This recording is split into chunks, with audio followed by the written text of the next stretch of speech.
Call the meeting to order, please. At this point, before we do the flag salute or any other business, we had an executive session where we did the evaluation for the city attorney, and it was a very good evaluation. Trey has done a lot for us and has really helped the city through a lot of difficult. Can you hear me? Is that better? Yeah, that's better. It's my, I'm on a tight leash here. Oh, okay. So Trey's law firm was under evaluation, and Trey, and the evaluation was good, and he's been doing a lot for us in difficult times during the pandemic, and there was quite a few good things that he's done. Also, there's an issue of timeliness. We discussed it. He's aware of it, and he's lost an employee, so it's been a little bit more hectic trying to get everything done for him. So he'll work on that, and I think the council is quite happy with his performance overall. So that was a statement, and we'll go ahead and stand for the flag salute, please. I pledge allegiance to the flag of the United States of America and to the republic for which it stands, one nation, under God, indivisible, with liberty and justice for all. Will the clerk call roll, please? Mayor Aziz? Mayor Aziz? Call roll? Oh, here. Yeah. Oh, really? Okay. Counselor Dykstra? Here. Counselor Nassar? Here. Counselor Reeskamp? Here. Counselor Salvage? Here. Counselor Steinhebel? Here. Counselor Elfers? Here. We have the consent calendar. We have the Lebanon City Council agenda from December 14th. We have the illegal camping ad hoc committee minutes from March 10th. Planning Commission meeting from October 19th. Certified election results, the abstract of votes dated December 1st, 2022. And we have the council minutes from the November 9th, 2022 regular session. A motion? Move to approve. I'll second it. It's been moved and seconded to approve the consent calendar. All those in favor say aye. Aye. Aye. Those opposed? Consent calendar has been passed. The next thing up is a presentation by myself.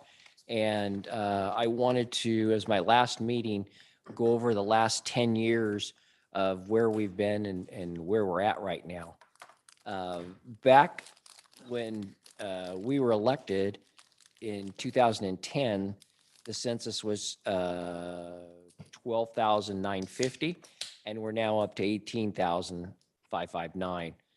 The fiscal budget at that point was 41 million, and currently the 22-23 budget is 67.8 million. Full-time employees, we had in 2013 and 14, 100.85. I don't know how we get 0.85 an employee, but somehow there's an employee out there that was 0.85. And then fiscal year 22-23 is 112.13. Again, it's kind of strange. Some of the accomplishments that we had, we hosted the Oregon Mayors Association annual meeting in 2017, which brought all of the mayors here.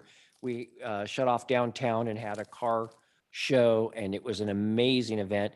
It brought people back. A lot of the mayors came back and brought family members. One of the mayors got married during that event over at Boulder Falls in the patio. So it was really, really a cool event.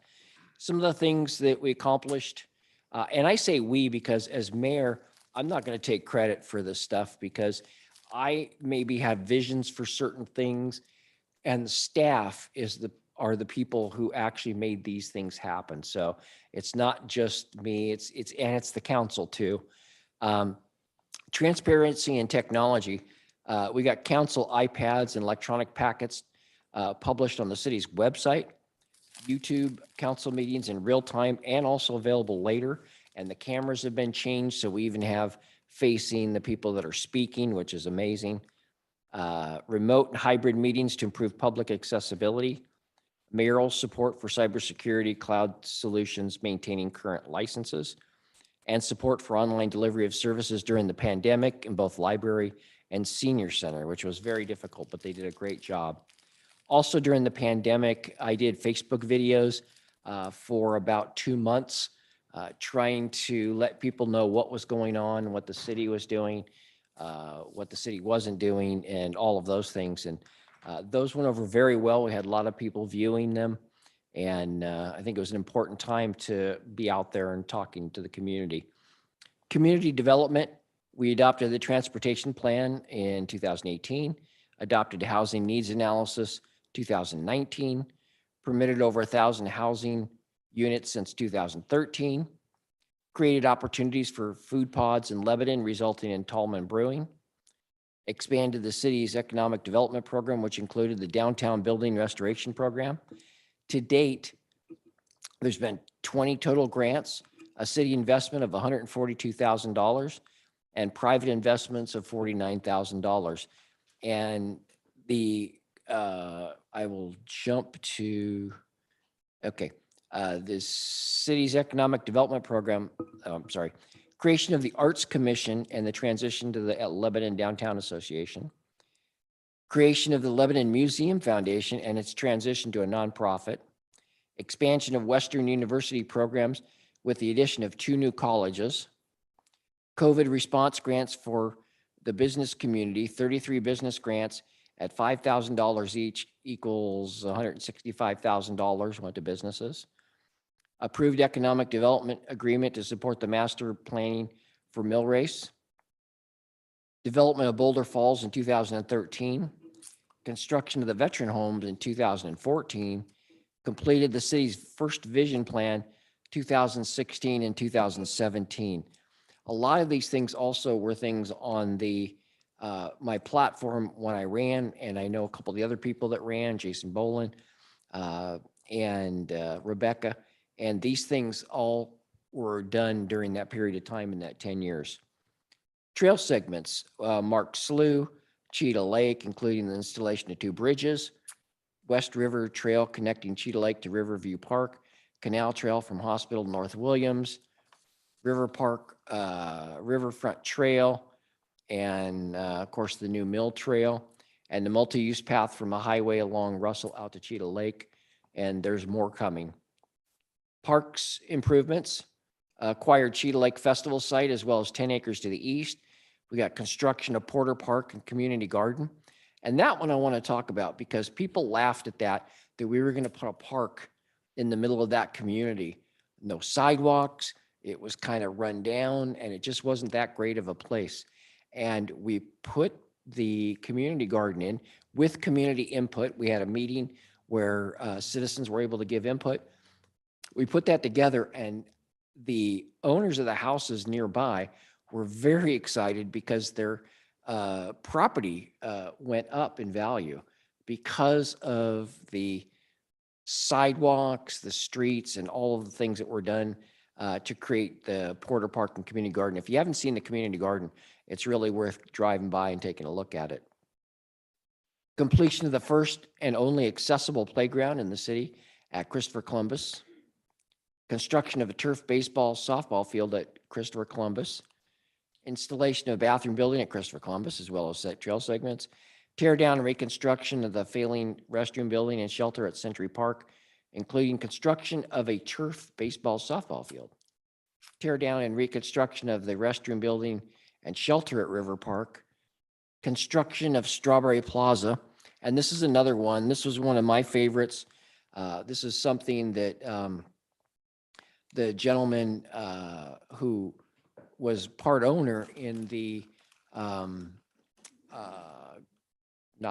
Conversion Brewery, Scott, and he met with me a couple times and said, you know, we want to get this brewery going. What can we do? And so I started talking with Walt Wendelowski, who was our community development director at the time and the city manager, and we started trying to figure out if we could do that. Apparently, the Planning Commission had looked at it several times, and it was cost prohibitive. It was impossible physically to do engineering-wise, and We had the community come in, the community gave input on what would be in the park and how the park would be presented. And quite honestly, I believe that that Strawberry Plaza is what started downtown to come back. The stores are more filled. The restoration program of the storefronts has helped that. But Strawberry Plaza, I think, was really the spark that lit downtown. And anytime now you drive downtown on a Friday or Saturday night, and downtown is packed. And it's awesome to see that. Construction of the entry monument and large gazebo at Academy Square. And utilities, we built a new water treatment plant and began operation with city staff. We took back operations of the wastewater treatment plant and addressed deferred maintenance and problems. And the West Side Interceptor is nearing completion, and that's an important thing for our folks on the west side so that we have sewer capabilities. Transit, we supported implementing the loop deviated fixed route, which has led to over 30,000 rides in fiscal year 21 and 22, which is really neat because it's a loop that goes around town that people can take and get their medicine and go to a doctor. Rebranded the transit system to Links, added Saturday service and expanded hours. I want to thank former city manager Gary Marks, who helped with a lot of these things. And also our current city manager, Nancy, that we've worked with now for a couple of years. And I also want to point out, and he's going to get ticked off at me, but Ron Whitlatch was our interim city manager for, I think, a year. Was that Ron? About a year? And he stepped into that as an engineer, and he did an amazing job. And he was great to work with. I want to thank the city staff and employees for all the things that they did. And also the city councilors that I've worked with over the years, and I've had an honor to serve with. And lastly, the community of Lebanon, who supported me and voted 5 times in the past 10 years. It's been amazing and a humbling experience to serve Lebanon, and I know our city will be in good hands with the new council and Mayor-elect Ken Jackala. Thank you very much, and I appreciate you putting up with that. I just wanted to go over everything, and I appreciate it. Thank you.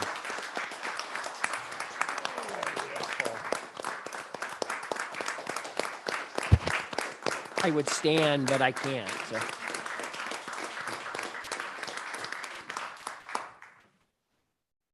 Okay, next up, we have service awards, and this one is for Wayne Reeskamp. City Council Award 1, January 2011 to December 2022. And I think there's a whole bunch of other years in there, isn't there, before that, 2011? Yeah. How many years have you served on council? Do you remember? I think it's 18 or 20. Wow. Well, Years on planning commission prior to that. in recognition and appreciation for many, many years of commitment and accomplishments to the city of Lebanon, we appreciate it. And if you could come up, we'll give you this plaque.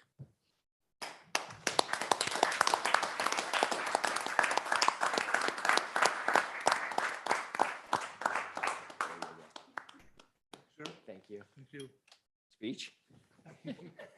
Oh, and here's a cover for it too. Well, it's been a real pleasure to serve the citizens of this community. And, I look back on all the things that we've accomplished. Mayor mentioned a lot of those. There were a lot of them prior to that as well, under other mayors and city managers. I think the major thing that I really look back on that was accomplished during my tenure was when we decided to, along with the county and the state, to do Highway 34 and improve Highway 20. Had that not been accomplished, we wouldn't be where we are today. And I see that as the big thing during my tenure. Thank you. Thank you, Wayne.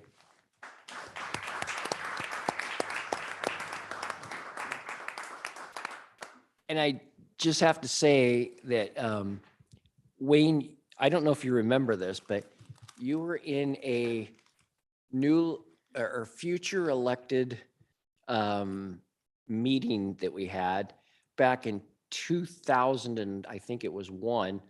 And it was basically you, I think Ron Passmore and a couple other people talking to possible candidates about running for office. And it was something that always stuck in my mind, and I always respected you for that, for all the years that you served, and I know Ron Passmore too.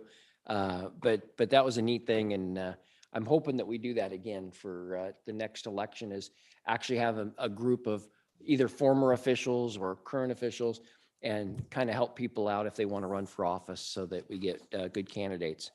Okay, next up. Lyle and the SAR.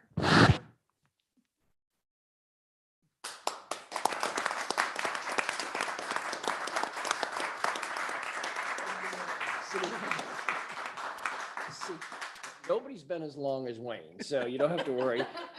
City Councilor Ward 2, April 21st through December 2022, or April 2021 through December 2022. Appreciation for your dedication and service as a member of the Lebanon City Council of Lebanon. Thank you. Thank you very much.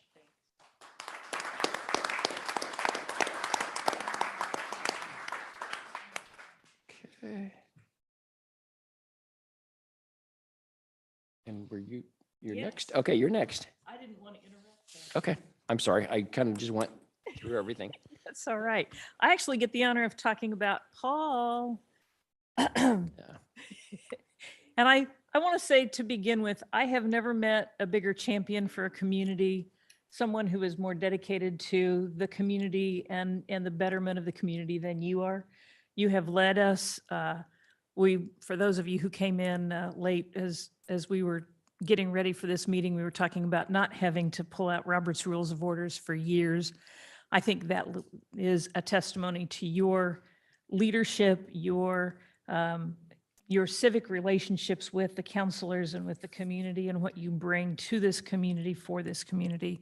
For those of you who haven't, after you go by Ralston Park, go by Paul's house, what he does every year for Christmas lights for this community, the food donations that he collects, all of that is just showing, I think, your dedication to Lebanon and to making Lebanon strong and prosperous long into the future. So speaking on behalf of staff and the council, really appreciate what you have done for us and with us here. And I have a little plaque for you.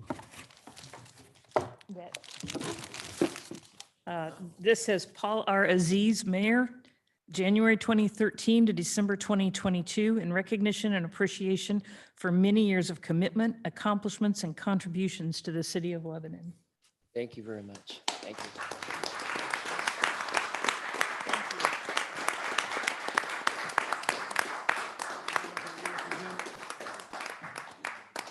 And we have a lovely parting gift. Oh, wow, okay. I just wait till after, or? should I- You can, or you can open it now. It's your meeting. Oh, okay. Well, let's see what we got here for a parting gift.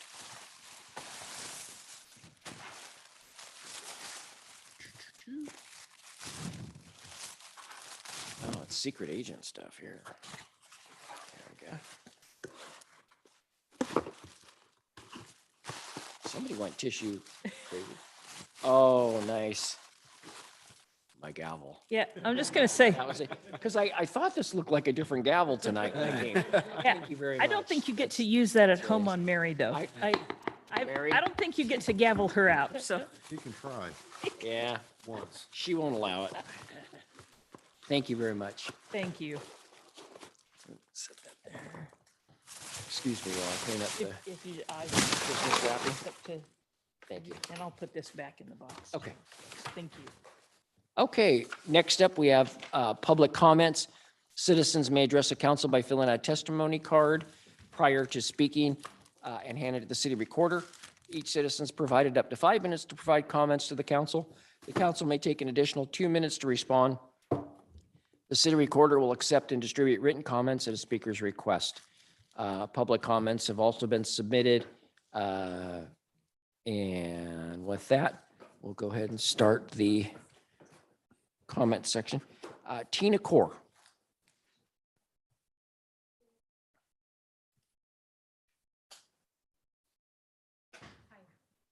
before. Hello. You guys, okay.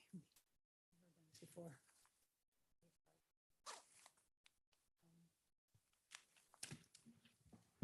I'm here on a personal matter about my goose. You guys have already, Could you put the mic just a little closer? Can't hear you. Thank you. you guys have already, get emotional. Signed a petition saying that I have to get rid of my goose.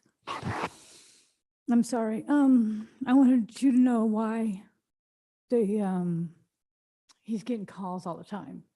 And it's not because of him. My neighborhood used to be a really good neighborhood, excuse me.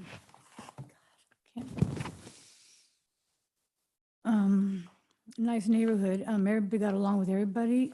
We called each other on issues if somebody's dog was out or garage door was left open late at night, anything. We always called each other. We never had to call the police for any petty stuff. And the neighbors across from me, we became really good friends when they moved in. I used to watch their dog and I would watch their house. I didn't have pets at the time. We became really good friends, and then all of a sudden, I'm going to make this long story short. I have a long 3-page letter here, but we get this new neighbor in our area, and our quiet, nice neighborhood became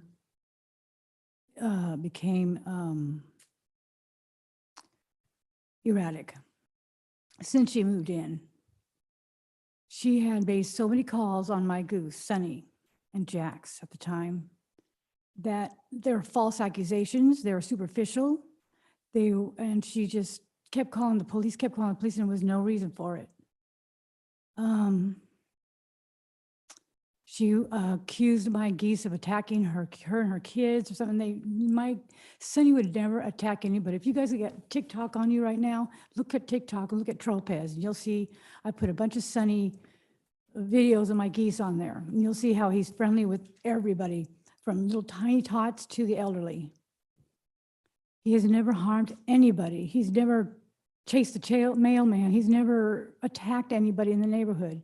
He's a good goose. In fact, he gets angry if somebody doesn't, well, he doesn't get angry. He gets really sad if somebody doesn't stop and say, hello, Sonny. He likes people, he loves people. I've had him for 8 years. This girl moves into the neighborhood and starts trouble. She has manipulated my neighbor across from me. She has manipulated the new neighbor. She's called, I'm going ahead of myself. She has started trouble in my neighborhood where it used to be a nice, peaceful neighborhood. Long story short, and now it's not. We're all at each other's, well, not me, but people are just like angry with each other. And I just want you to know that Sonny is not the one that's at fault here. He should not have to leave my home. There was a signature sign that I can have him 8 years ago. And now I have to have signatures again because this girl has this beef with me or my goose, all false accusations. And now I have to get rid of Sonny after 8 years. Everybody in my neighborhood signed the paper except for one, and that's my neighbor across the street, because that girl had manipulated her into being cruel to the neighbor across the street. The new neighbor, there's so much drama in there, it's just pathetic. All I'm saying is I want you to reconcile and let me have I don't want to get rid of Sonny, I can't. And I want you to understand that he means a lot to me, and I mean a lot to him, and if I have to get rid of him, I have to put him to sleep. There was one time when Caitlin called the police. The last time she called the police, she said that the police officer came to my house. It was one early morning. And he said, I can tell that Sonny and the geese are not out in the street, but she called and said that the geese are out in the street. I just had gone out of bed. And I said, no, in fact, Sonny hasn't been out in the street because Jax passed away a week after my husband did. And, God, I hate this.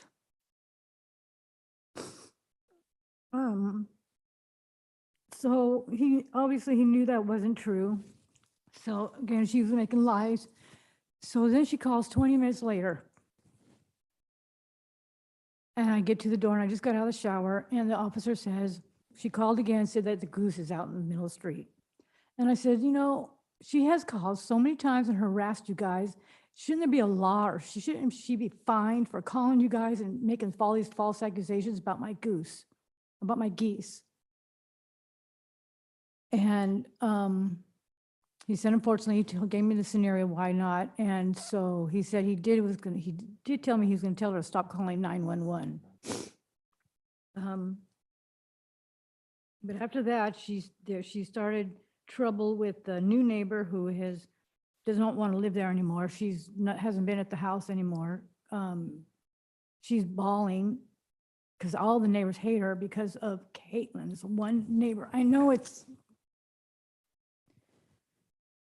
anybody should get rid of, it's her. But she is gone now, and she's living with her boyfriend, but she's left trouble with all the other neighbors. It's a drama thing, and Sonny and I are the ones suffering over her stupidity and her meanness. I'm sorry.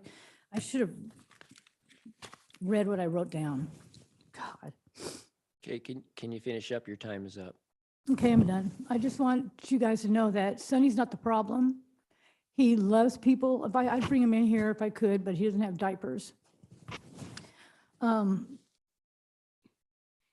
He's a good goose. He loves people. He has never harmed anybody. He's never attacked anybody. And you gave me till the 22nd, and I need to.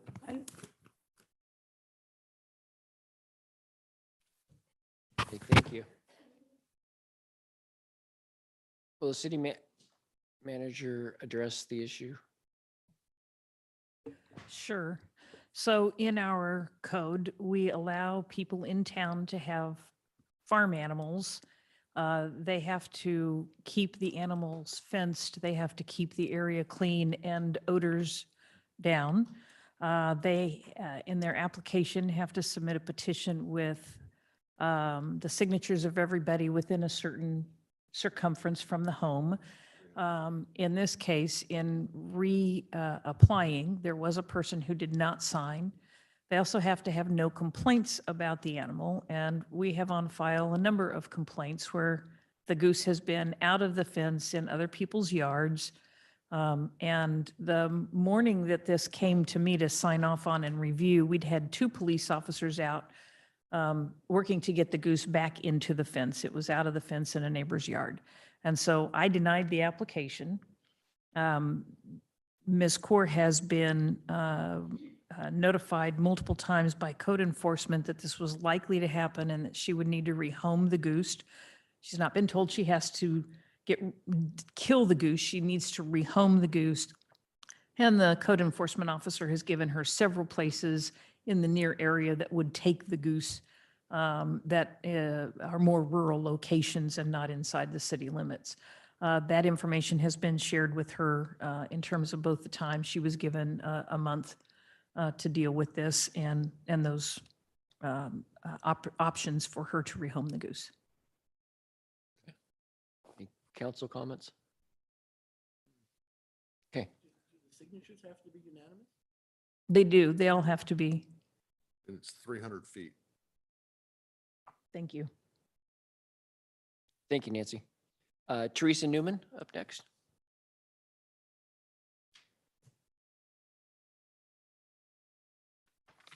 Good evening, and I loved listening to the accomplishments of the last 10 years. That was amazing. Most of my ancestors were religious refugees who immigrated to the colonies as early as 1650.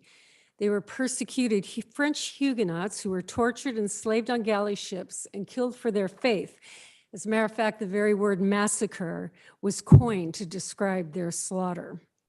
They were also Mennonites, Amish hounded out of Europe for their beliefs. They were Irish dissidents discriminated against in Ireland because of their politics and their faith, and treated as secondhand citizens in America because of their red hair, freckles, and Gaelic accent. They battled the tyranny of Britain in the Revolutionary War. They were abolitionists who fought against slavery in the Civil War and paid for it with their lives. They treasured our Constitution and the liberties enshrined in it. So the values of religious freedom and the freedom to speak fearlessly and freely run deep in my veins, as it does for millions of other descendants of religious refugees in this country. And it's why we are triggered when our rights are threatened. Like the Jews after the Holocaust, having seen what happened by not resisting, we say, never again. We also know from our histories that what happens globally will eventually affect everyone locally. The autocracies that started in Paris or Berlin or Moscow or Havana spread through their respective countries and around the world. Thankfully, sometimes the inverse is true. One of my greatest American heroes, Martin Luther King Jr., from his base in Birmingham, Alabama, changed an entire nation. He would roll over in his grave today if he saw what wokeness is doing to his legacy. Rome began as a village, and after becoming an empire, its downfall came from villages along the frontier. Today in our country, radicals cross the Rubicon by trying to legitimize and propagandize sexual preferences in our young children. Parents, grandparents, and mainstream Americans of every stripe are outraged because no one messes with our children.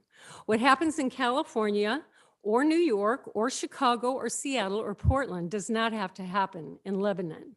In fact, in resisting these assaults, we can be the change our country needs. It will take government transparency and accountability to we the people, the employers of every governmental office, for this to happen. And I'm assuming you're all paid, taxpayer paid positions. I don't like to put it that way, but I mean, that's just the bottom line.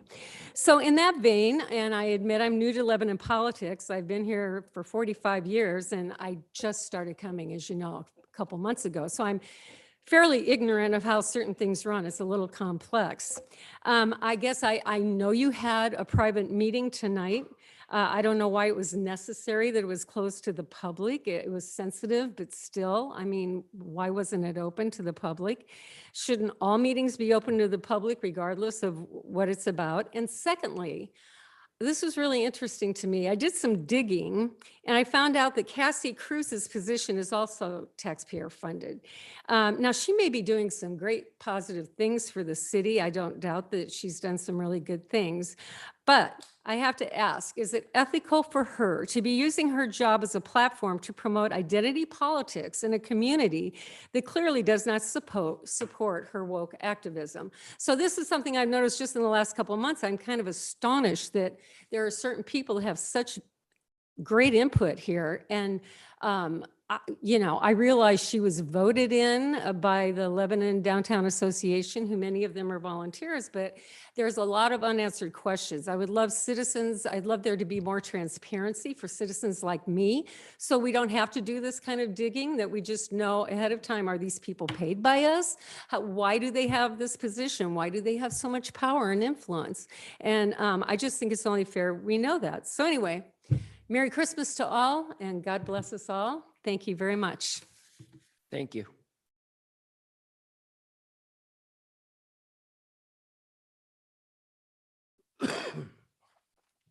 Next up, Shirley Bird.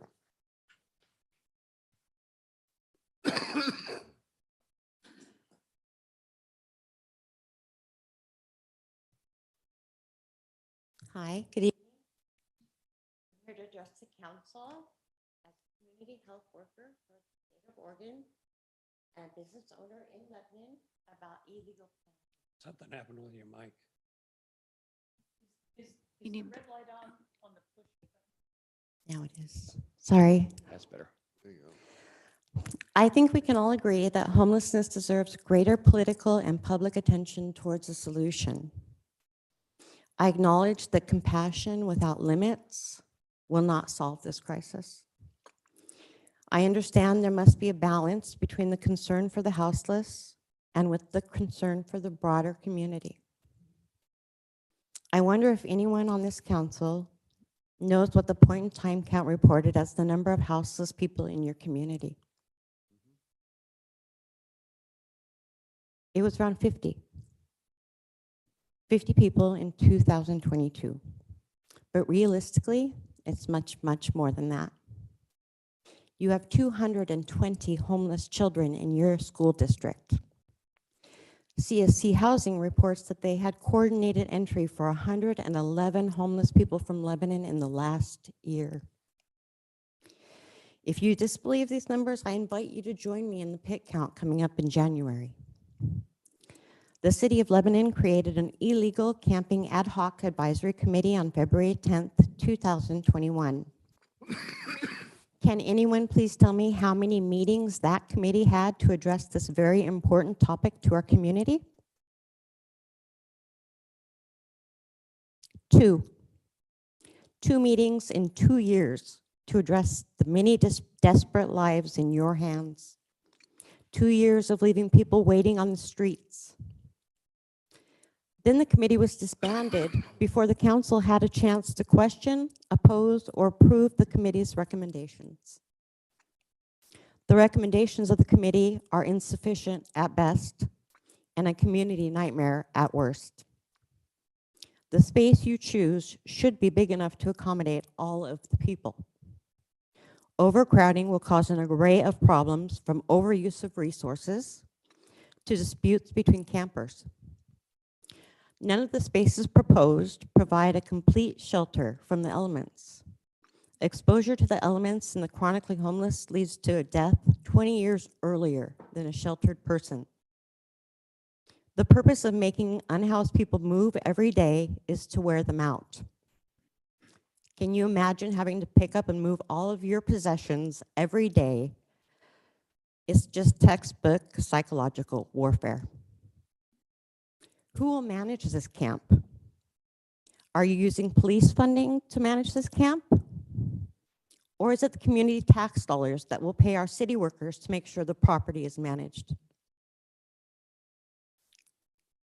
The city manager suggested that Gill's Landing would have been a good proposed camping spot. Is she aware of the $10,000 that Lebanon spent on rocks in the same area to prevent people from sleeping there? Lebanon has a shameful history of putting rocks and rebar wherever the homeless spill into the public eye. One of the simplest solutions proposed was to have a nonprofit organization come in and do work and pay the bill. This is just another way of Lebanon leaving its responsibilities to someone else, again. Surrounding communities do not want Lebanon's homeless. In Lebanon, appearance is important. Let's keep it important by providing a clean, safe, warm place for people without a home to be. It's time for Lebanon to accept and manage their own houseless problem with some amount of pride. Anything less than protection from others and protection from the elements should be unthinkable. Thank you. Thank you.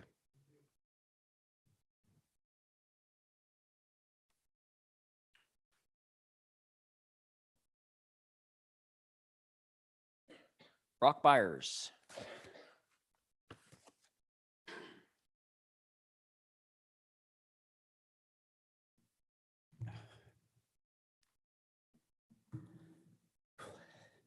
My name is Brock Byers, and I'd like to comment on the council's efforts for the unhoused. I congratulate you on your dehumanizing approach to address homelessness. The city believes in a policy in place rather than provide real means to help individuals that are unhoused and homeless. Using cops to make people disappear is a standard mode of operation in Lebanon. Our Lebanon community is dismayed and often talks about what we see on the streets. Well, good. We should see how members of our community are being forced to live. Homeless people did not create homelessness and is not a lifestyle choice. The idea of it's a choice is a false narrative rationalization that is utter nonsense. When you're 8 years old and you talk with your friends about what you want to be when you grow up, a policeman, a fireman, a teacher, no one ever says a person, I want to be a person on the street and homeless. We think criminalizing, closing parks, creating policy, or illegal camping ordinances is going to end homelessness. These acts do not solve the cause. Enforcement zones, business improvement districts, no right to rest, displaced people with no beds, shelters, or even a warming center in Lebanon. This town pushes them off to other nearby communities and continues to criminalize this unhoused group taking no responsibility. Homelessness does not go away with policing. These individuals simply hide from them. The unhoused are spending more time hiding and shuffling and moving, continually being bounced. The unhoused community can't even catch a breath to get the help they need. Standing still, sitting, sleeping were the top 3 criminal offenses homeless are charged. If you look poor or homeless and you're in a business improvement district, you will be targeted, harassed out of the area. Public space is for everyone. There's a history of using laws that selectively targets certain groups, sundown laws. There is no difference with sit down, sit, lie laws or dusk to dawn. There are 11 laws that can be used against you when you stop walking. We hear from our police that we need these ordinances, policies, and tools to arrest them, which creates a community mindset that this is the only thing that people in the streets will understand. We will jail them to help them. Your own councilman has stated that individuals with substance use disorder are dysfunctional human beings, and we should use jails to help them. We cooked the books on the homeless counts, 19 versus PIC counts over 50, but that truly matters not. We are not addressing housing deficiencies for the homeless. Instead, we are running out of town, confiscating their vehicles, giving tickets, or taking them to jail. We are throwing people's stuff and belongings away you feel is crap without involvement of the individual. If that doesn't motivate the unhoused to get out of town, Lebanon will come up with more extreme measures. The ones you see on your streets are your community, and these individuals need help rather than Greyhound therapy. I hope the new mayor and members of this council in earnest consider new approaches to truly solving this serious problem for this community. Do you have a solution in mind? Sure. What? Sure. We actually came to this council a few years ago with the solution, and we were pretty much laughed out of town. What was that solution? We're actually putting in a homeless shelter in Sweet Home, Oregon right now. Okay. And who's paying for that? We are? Taxpayers, right? No, our operation. I see. Yep. We're working closely with the city of Sweet Home actually on this. Would you be willing to come here and do the same thing? There's a possibility, but right now our emphasis is on the community up there. Okay. Yes, they did. They donated 3 acres of property for us.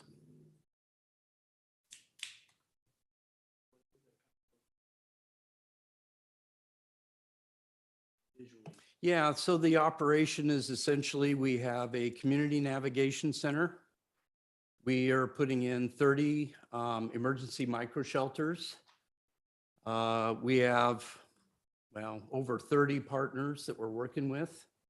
We're the only low barrier shelter in Lynn and Benton counties that provide shelters for individuals with animals. We are, or will be, one of the only shelters with medical staff working at that facility. I don't know. Micro shelters are Conestoga huts, no heat, no power, emergency shelter. but I'm happy to speak to you on progression of emergency to micro to transitional housing with the desire of getting individuals into real housing. Since you mentioned it, could you explain barrier, what that means? Low barrier, well, there are many barriers to going to shelters. Some barriers have religious barriers. Many of the shelters have pet barriers, substance use barriers. So we are a low barrier, meaning that we try to take everyone. Thank you, Brock. Next up, Deanna Bowser.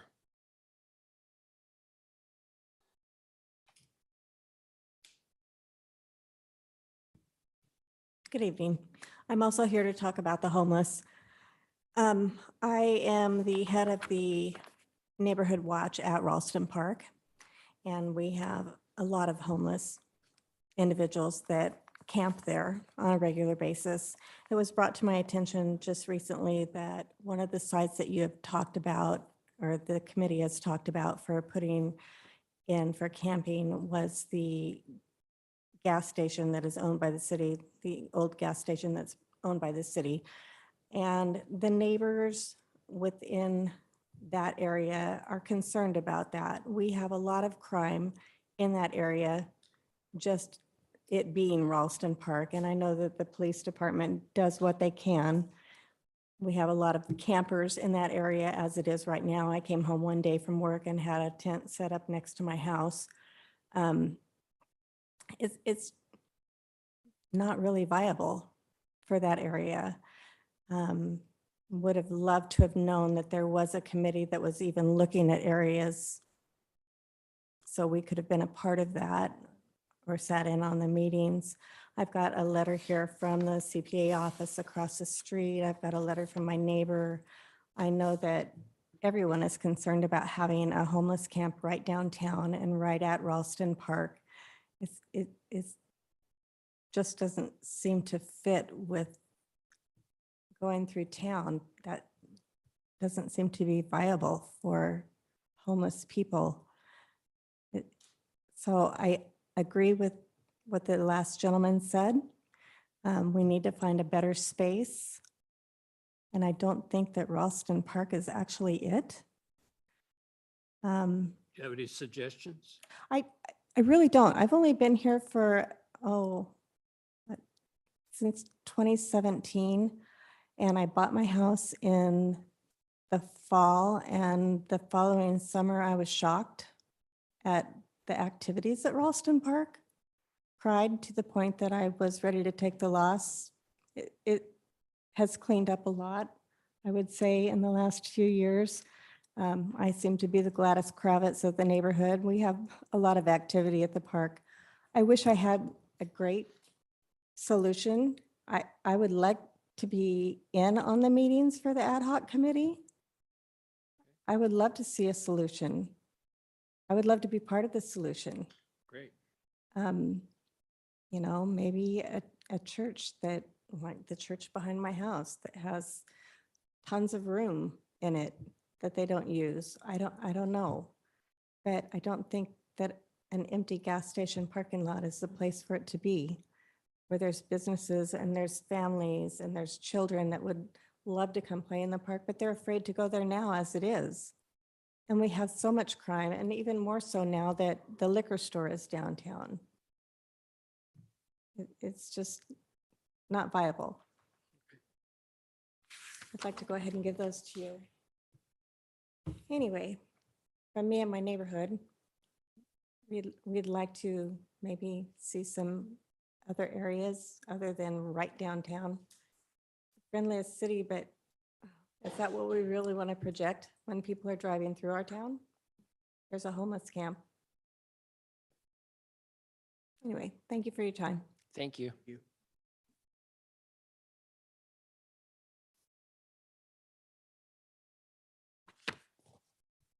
Next up, David McLean.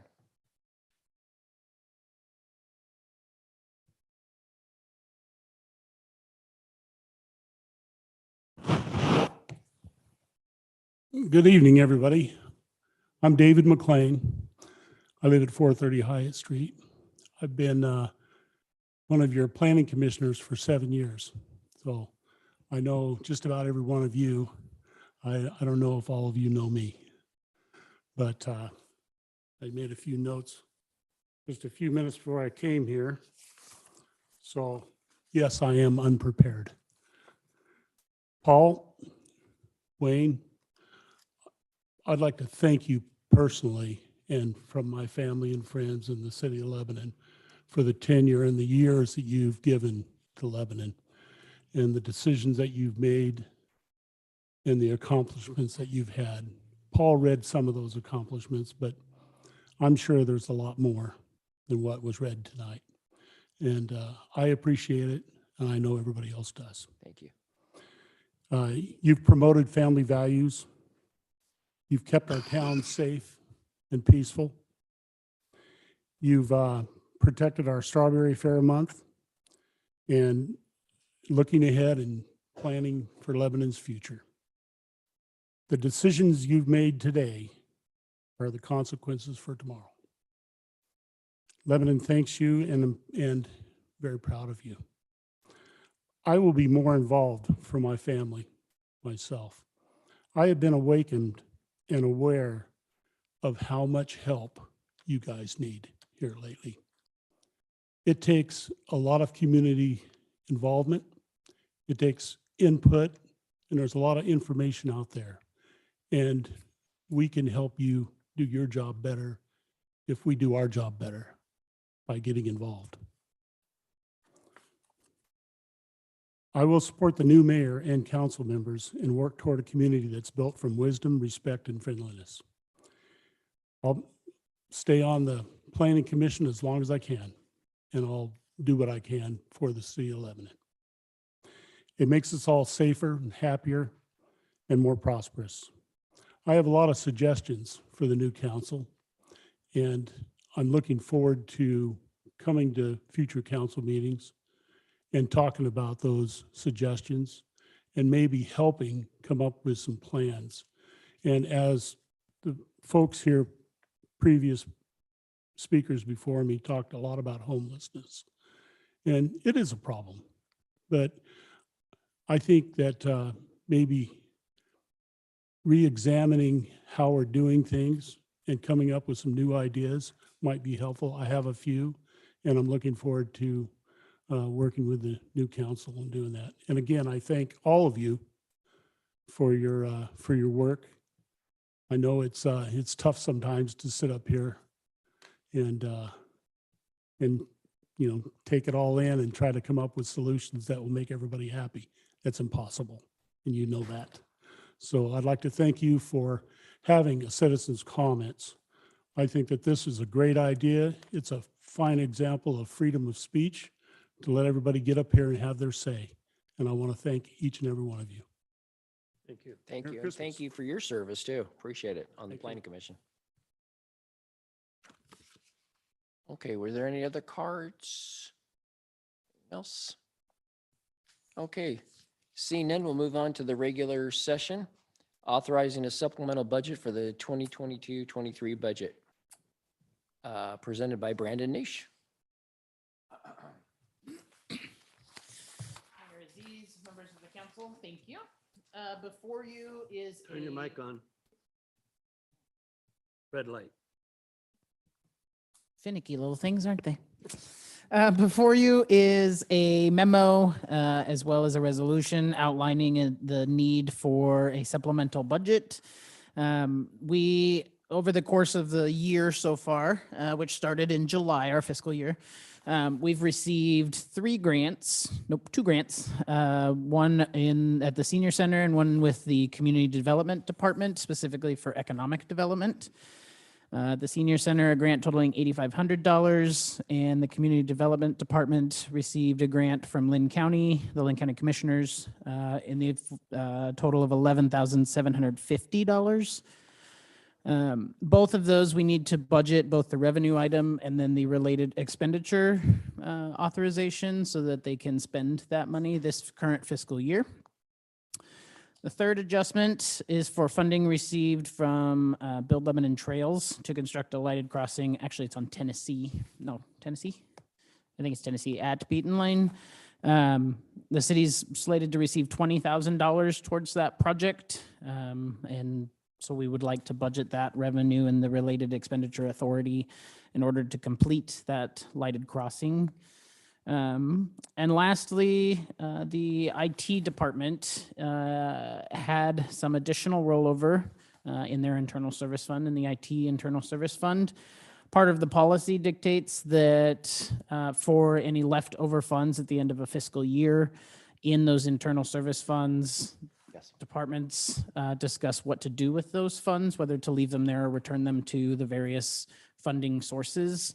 And it was discussed and decided that for the IT department, we should leave that funding there to replace an antiquated phone system.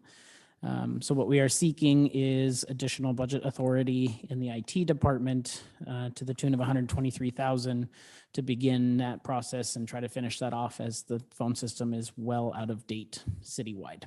So that's a quick download on what we've got, and I'm happy to answer questions if you have them. Questions, council? Okay, seeing none, I'll have the city attorney read the resolution number. Title. Resolution number 2022-31, a resolution declaring the existence of unforeseen occurrence or condition and authorizing a supplemental budget for the City of Lebanon 2022-23 budget. Move for approval. Second. It's been moved and seconded to approve the supplemental budget for the 2022-23 budget. All those in favor say aye. Aye. Those opposed? The resolution passes. Thank you, Brent. Thank you, everybody. Let's see, City of Lebanon jail status, Frank Stevenson, Chief of Police. I was getting closer to the microphone because I was told somebody can't hear me. Project. Is that better? That's better. Very good. Yeah. Use your outside voice. Huh? Your outside voice. Okay. So what I have before you here tonight, council and mayor, is a recommendation to close the Lebanon Municipal Jail for a period of about 12 to 18 months. Within your packet, you guys should have been able to read a little bit, or not a little bit, but a lot of the information that was provided. And I know it's a lot to digest, but really what it boils down to at this particular point in time is staff is at a critical state at this time. You guys all are all aware of that. In the last council meeting, we talked about, real briefly, but we talked about some recommendations that myself and Nancy would be bringing forward. And this was one of the situations that after several months of looking at it, trying to make it work, I'm at a point where the staff is, I'm just unable to make it work. It's leaving officer safety issues, and not to mention the individuals that are in our facility. It leaves some safety issues at that for that as well. So it's not a decision that was made lightly at all. As you guys know, we've tried to keep the jail open to the point where we were doing a 4-day and weekend release. That was when I had a retired officer working full-time in the jail. We were able to do that with the individuals who have left and the new hires that we're hiring on. I have to utilize experienced officers to train the officers. I have to utilize the retired officer who I had hired back to work in the jail to come out of the jail and help train officers. That leaves nobody in the jail to look after inmates or adults in custody. So have looked at almost every option that I could humanly come up with to keep it open. But unfortunately, I'm just at a point, and we are at a point, me and Nancy have talked about this for several months now. We're just at a point where it needs to be shut down until I can get staffing back. And I also want to take a deep dive into what it's going to take to properly run the jail with the best practices in mind. I think that's something that needs to be done, and I want to make sure that I'm communicating with you guys along that process to make sure that you guys are very much informed on what it takes to operate a municipal jail. It's a extremely valuable tool that I do not want to lose, but I also want to make sure that when it comes to the point of reopening and I have the staffing available, that it's ran properly. And again, it's not an easy decision to make. But what does this mean? Does this mean bad guys won't go to jail? No. It means that the misdemeanor, the misdemeanor offenses that are committed within this community might not have the opportunity to go to jail.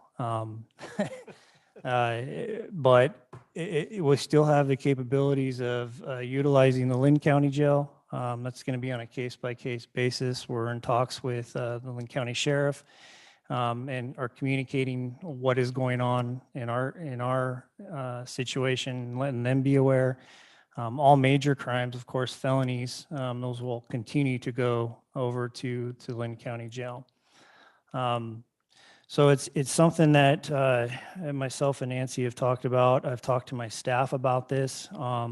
Quite frankly, is I need the officers out on the road, patrolling the streets. And without a staff member that is inside the jail, this all rests upon patrol officers. So when they are out there patrolling, 2 to 3 officers on a shift, one of them has to come in every hour on the hour, and I listed out a list of duties that they have to accomplish.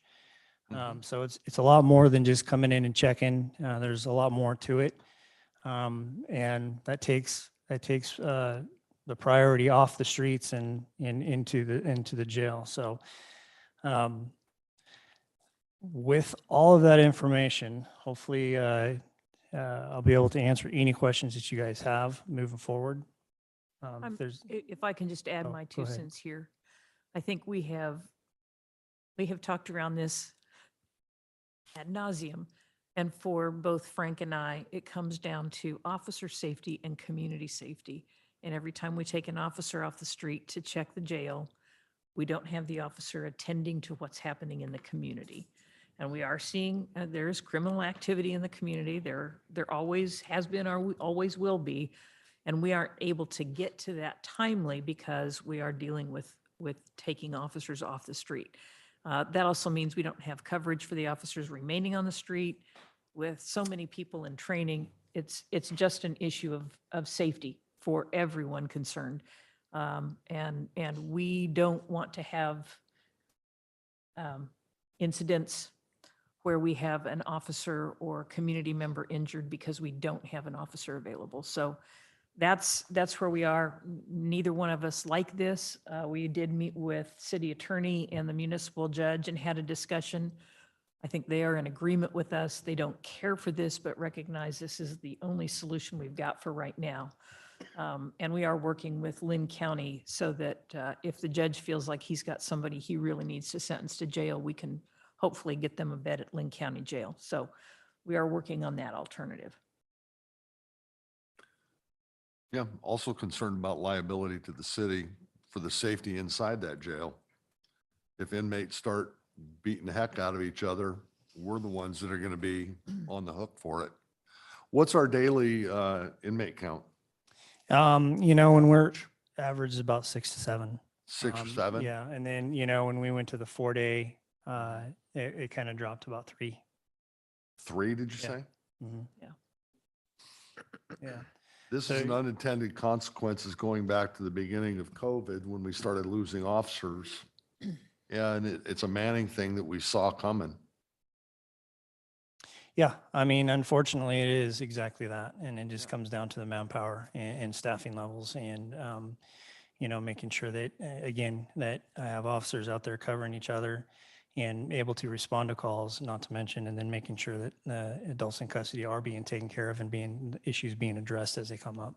And the folks that we're keeping there we're not talking felonious individuals. We're talking misdemeanor folks sentenced Correct. by the local court. Correct. This is going to be a temporary thing.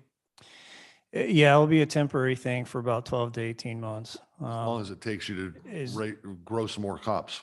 There's that, and also what it's going to take to do a deep dive and what it's going to take to properly run that up with the best practices. So I think it's imperative and important for us to look at this as a city, go, okay, what is it going to take to properly run this facility, and what is it going to look like? Because, as you know, it's been a very, we've made it work, and with making it work, mistakes can happen, and I want to avoid mistakes. I don't want it to be something that we are piecemealing together to make it work.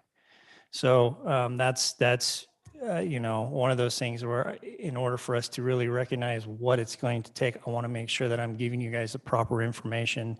And that's why I say a deep dive into it, because I really want to look at every possibility and everything as a whole.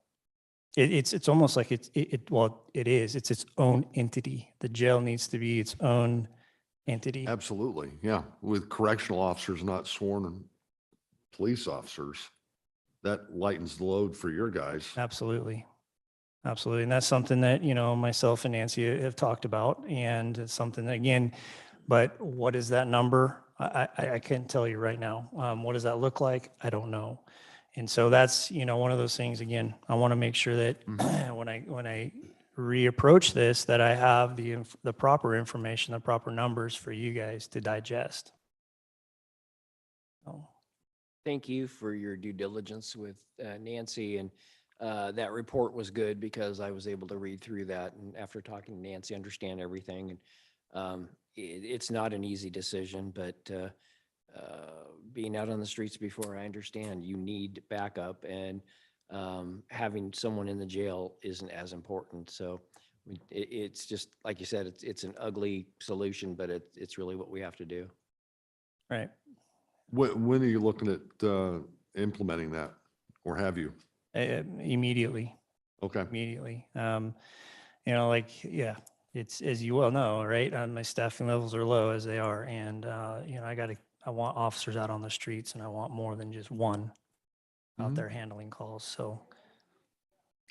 I just want to highlight a couple of things in the packet that maybe the public hasn't seen. I know we have all seen this, but to run the jail, it takes an officer hourly checks.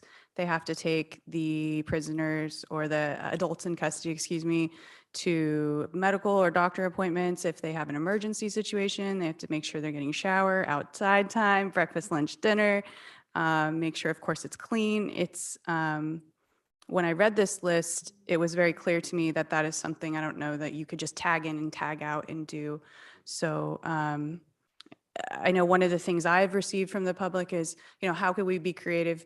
One thing that someone said to me is well, can we hire like a veteran or someone to come in and run the jail? And my understanding is that is not something that could happen either, correct? This Correct. isn't a regular person off the street that can come in and do this. Correct. Yeah, it takes a certification through the DPSST, and it has to be a full-time individual. And that's the same certification for these officers that we're training now, correct? Pretty much. Yeah. Thank you. Yeah. I just want to demystify that strategy that I've heard out in the If community. it was as simple as doing that, hiring veterans or volunteers, or I would have done that years ago. But it's just not as simple. There's rules and regulations that we have to follow, and there's certifications that individuals have to have in order to be in the jail and work it properly. And another question too, sorry. And you did say you've communicated with the sheriff's office, so they're aware of this, that we Correct. could be doing this? Okay. Yeah, conversations have been going back and forth, so they're aware of what the situation is that we're up against. And, the sheriff, it has to be, we talked about case by case basis. Of course, they have to look at their staffing levels. They're in the kind of the same situation that we're in as far as staffing, but taking individuals that the judge sentences is going to have to be a case by case basis, and also having a conversation with the judge as well, so he understands that too. Okay. I don't think I have any more questions. Thank you. Yeah, thank you. Chief, I have a question about what would the role that the judge plays in this, if he feels like there's a misdemeanor offense that should get jail time, then he'll advocate for you guys to take them to Lynn County Jail. Is that what you're saying? Right. Instead of him just sentencing him to Lebanon jail, he'll sentence him over to Lynn County. Okay. And then at that particular point in time, we have to see if Lynn County has a room to take that individual. But still, all felony arrests will go straight to Lynn County Jail. Correct. Okay. Yeah. Yeah. Lebanon, the muni jail there is just is for municipal misdemeanor offenses. Okay. Thank you. And we will still utilize the jail. Don't get me wrong. We'll still utilize it for holding, but we're going to be transporting. So it's not going to be a holding facility. It's more of a transitioning type place. And it's what we did years ago prior to us having a jail. So, I think I can speak to, I was around during that time. It's not the most ideal situation. I know, I used to come pick up prisoners from you. Yeah, yeah, yeah. It's and we'll still be conducting transports to court and whatnot. So a lot of the functions are still going to be there. What's going to be missing is the ability to sentence someone to our facility for a period of time. And of course, the contract with parole and probation, that's suspended, so they can't, unfortunately, have somebody stay at our place either. So. I think that explanation right there really eases my mind in terms of we do have this holding facility for transitions, and that makes a lot more sense to me. At first, I'm thinking just close it, shut it down, and every time we arrest somebody, we have to drive far away. So that makes a lot more sense. So thank you for clarifying that. I'm going to give you a scenario, and I kind of want to see if something would change. So a young lady came to me, one of our constituents, and she has a restraining order against somebody. He approached her, got too close. She called. You guys came out, warned him. He left. And sometime later, he did it again. She called, you caught him. He was arrested, went to, I believe, stayed here in Lebanon. And then the judge saw him, and now he has to come back for court. In a scenario like that, would something change? No, and he would have gone to Lynn County Jail. That's a Lynn County restraining order violation is what it's called. So that's issued through the Lynn County courts, and it's a mandatory arrest on certain aspects of it. And it sounds like we arrested him. He would have been transported over to Lynn County, where the Lynn County Jail would then either hold him or release him on his own recognizance. Okay. So. And do we see this as a complete time-saving scenario across all the scenarios, or sometimes will transporting somebody actually might be more time-consuming? Yeah, absolutely. I mean, I'm not really looking at a time. I'm looking at it resources and safety. So there's still going to be some time that when transporting over to Lynn County Jail or transporting to wherever, a million things could happen, traffic, whatever, or you have to wait until Lynn County will accept an individual. So there's still that aspect of it. But it's, the time that we're going to be saving is the officers coming off the road on an hourly basis to check on the inmates that are in our jail.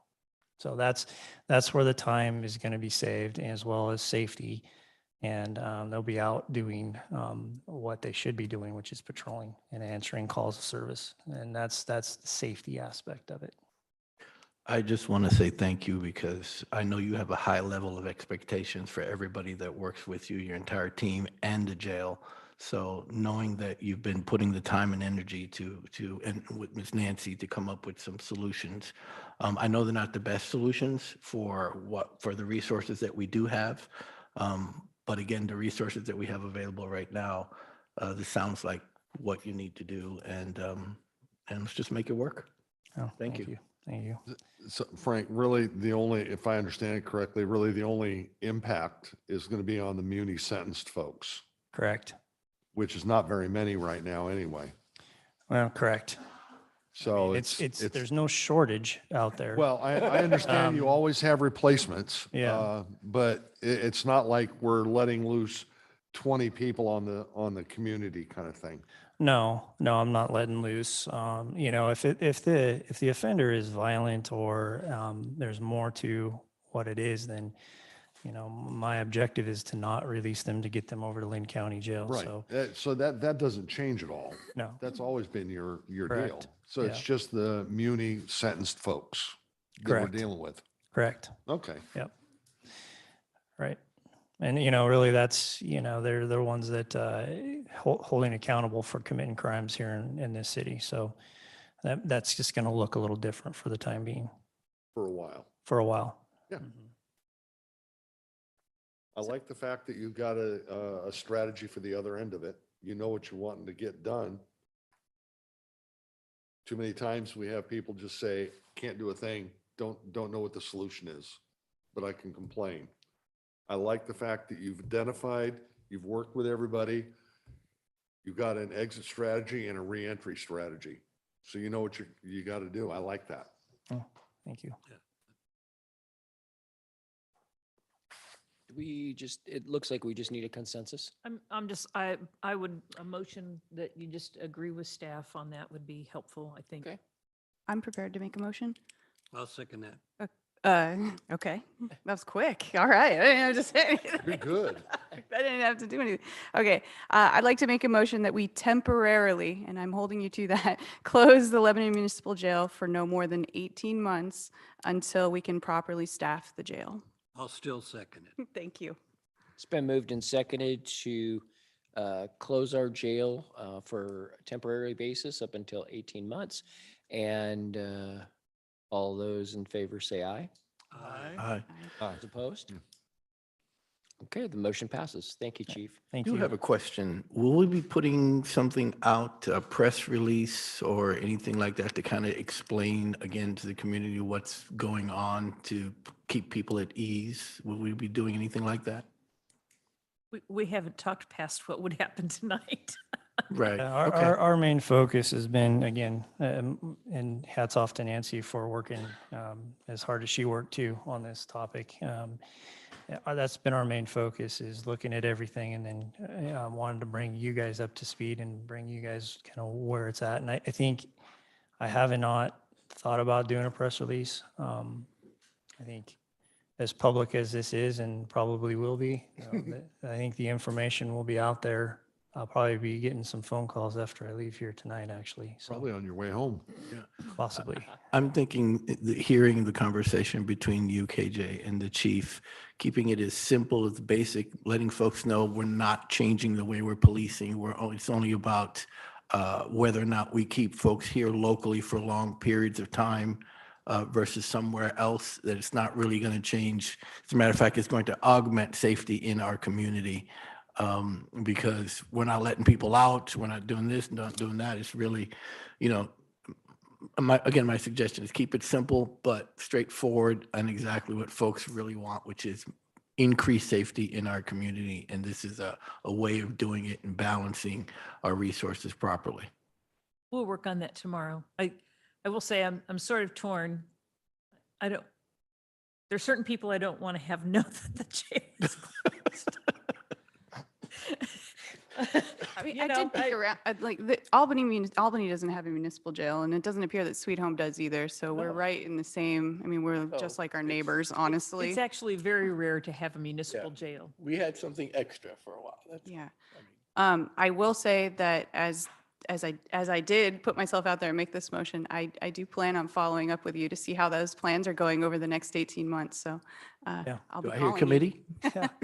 No, and you know, I want to make sure that I'm being extremely transparent as I can, and bringing the issues and bringing it forward to you guys, so you guys have all the correct information on what it's going to look like moving forward. So. Thank you. You've Yes. always been great at that, and I anticipate that moving forward, you will continue to have that level and that standard that you've set. So thanks, Chief. Thank you. Thanks. Okay. That's it. That's For it. that one. Okay. Next. Next up, repealing Resolution 2021-24 and approving Republic Services rate increases. Nancy Brewer. Sure. This was on your agenda last month, and I think there were some questions or comments for Republic Services. I think Julie is here. I'm not seeing everybody in the audience's face. So we do have representatives from Republic Services here who can speak to some of the concerns I think counselors have raised, and we'll let Julie Jackson speak. Great. Good evening. I have with me, I'm Julie Jackson, by the way, if I haven't met you, I'm the municipal manager for Republic Services. I have Amy Morgan, who is the operations manager for the Albany Hauling Division, which services the city of Lebanon. In the audience, if I turn around, Tasha Leal is here. She's a route supervisor. And then we have two drivers here tonight who both live and work in Lebanon. Brian Adams. Brian, you want to wave? Brian has worked for our company 30 years this month. And Shane Scarborough has worked for us for about 5 years. So I think we pretty much got all the bases covered for any questions that you may have for us tonight, and feel free to ask questions. Before you ask questions, there are a couple of things I wanted to present to you, a little bit of information, and that might be a basis for questions that you may have. One of the things that came to our attention, I'm kind of moving backwards, most recently was a letter that came to Nancy regarding, from the Rotary regarding recycling services and asking that the Lebanon transfer station be reopened. One of the things I'll let you know is that that transfer station Lebanon franchise. There's nothing in the franchise about it. There's nothing in the Linn County franchise about it. And so when we made the decision in 2018 to close the transfer station, to start working toward that, it was really based on use. And so we had many, many weekends when fewer than 15 people used that transfer station. And it just became cost prohibitive to keep that station open for so few people using it. So that was really the reason behind that.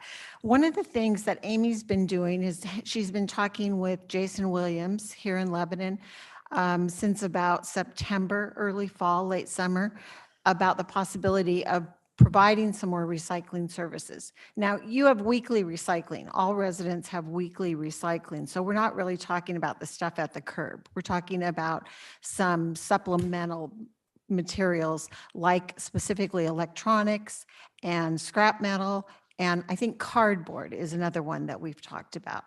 So we had a meeting again with Jason last week to talk about it again, and I think we're all in agreement that we can find a place, coincidentally, maybe the gas station lot in Ralston Park, to place a large drop box for cardboard, because we know that cardboard is one of those things that everybody has a lot of right now, especially with online shopping this time of year. It's really a lot. And businesses sometimes have more than they can handle in the dumpsters behind their business. So we talked about having a large drop box that anybody here in Lebanon could use anytime. And then as the drivers are here during the week, the driver who picks those up will just check it. And when it's full, he'll empty it and bring it back, he or she. So that, I think, is one really good solution. There's no cost for that. It's just a box that we would take care of.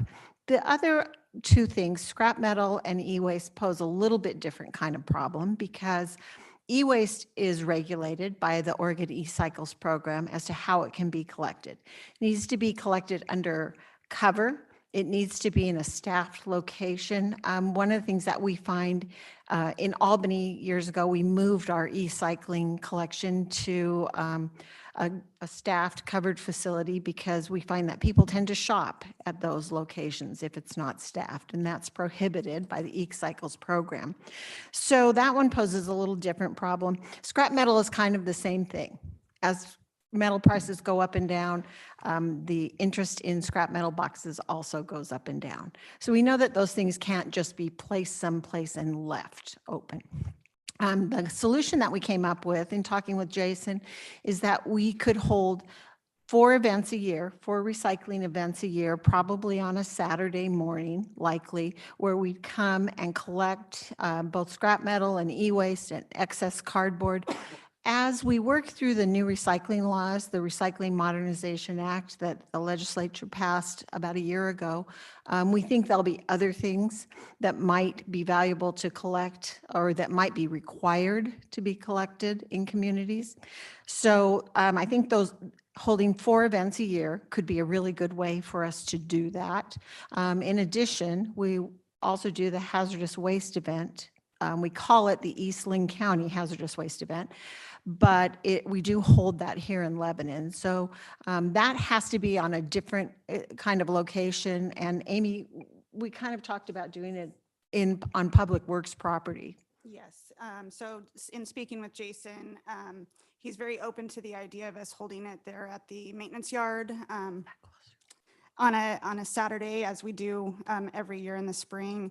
DEQ has certain requirements. We need to provide water, have running water, have a separate break area, have an emergency shower.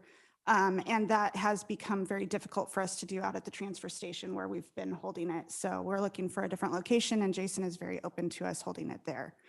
It doesn't interfere with their facilities during the week. And so we think that's going to be a great place for us to do it going forward.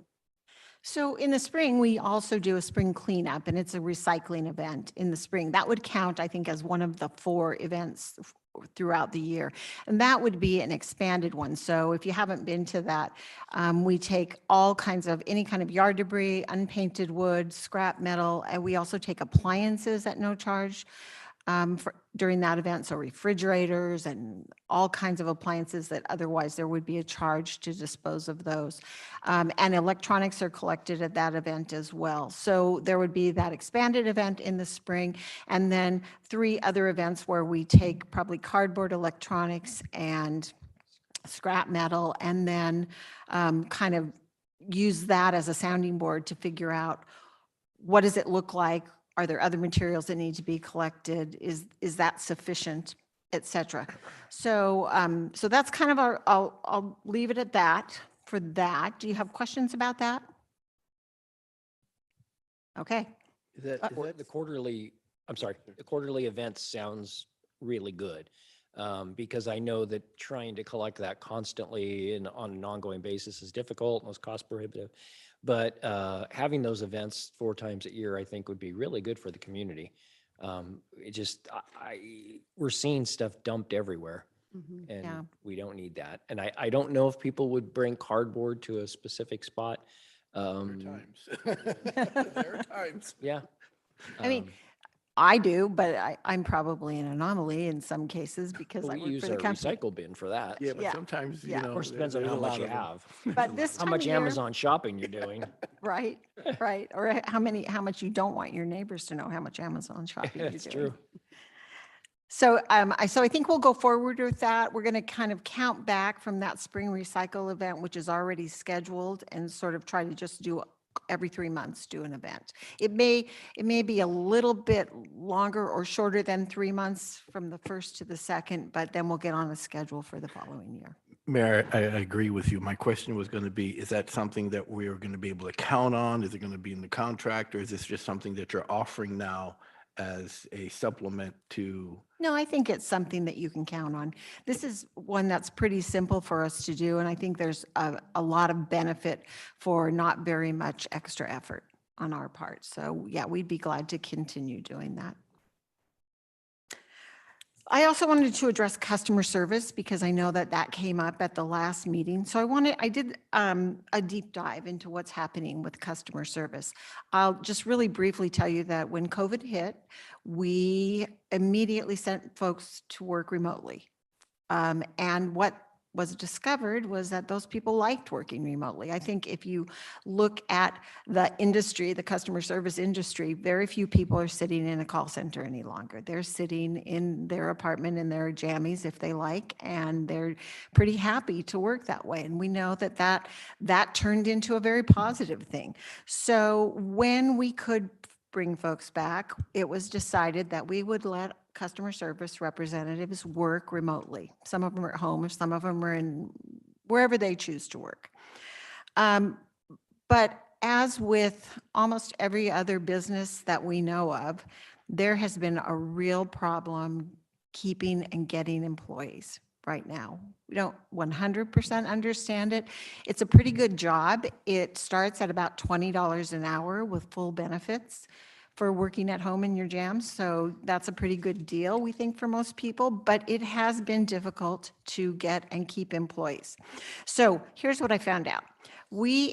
And I knew this, we've created an Oregon pod. Now, I can't promise you that all the people in the Oregon pod live or sit in Oregon, but I can promise you that they all work with the Oregon franchises. So they've been given information about the Oregon franchises specifically. And the way that we get your phone calls to them is that we have kept all those phone numbers when we had people sitting in the local offices.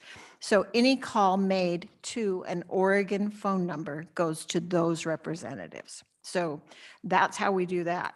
Is that done through technology? Your technology does that? Yeah, yeah, it's done through technology, I guess you could say.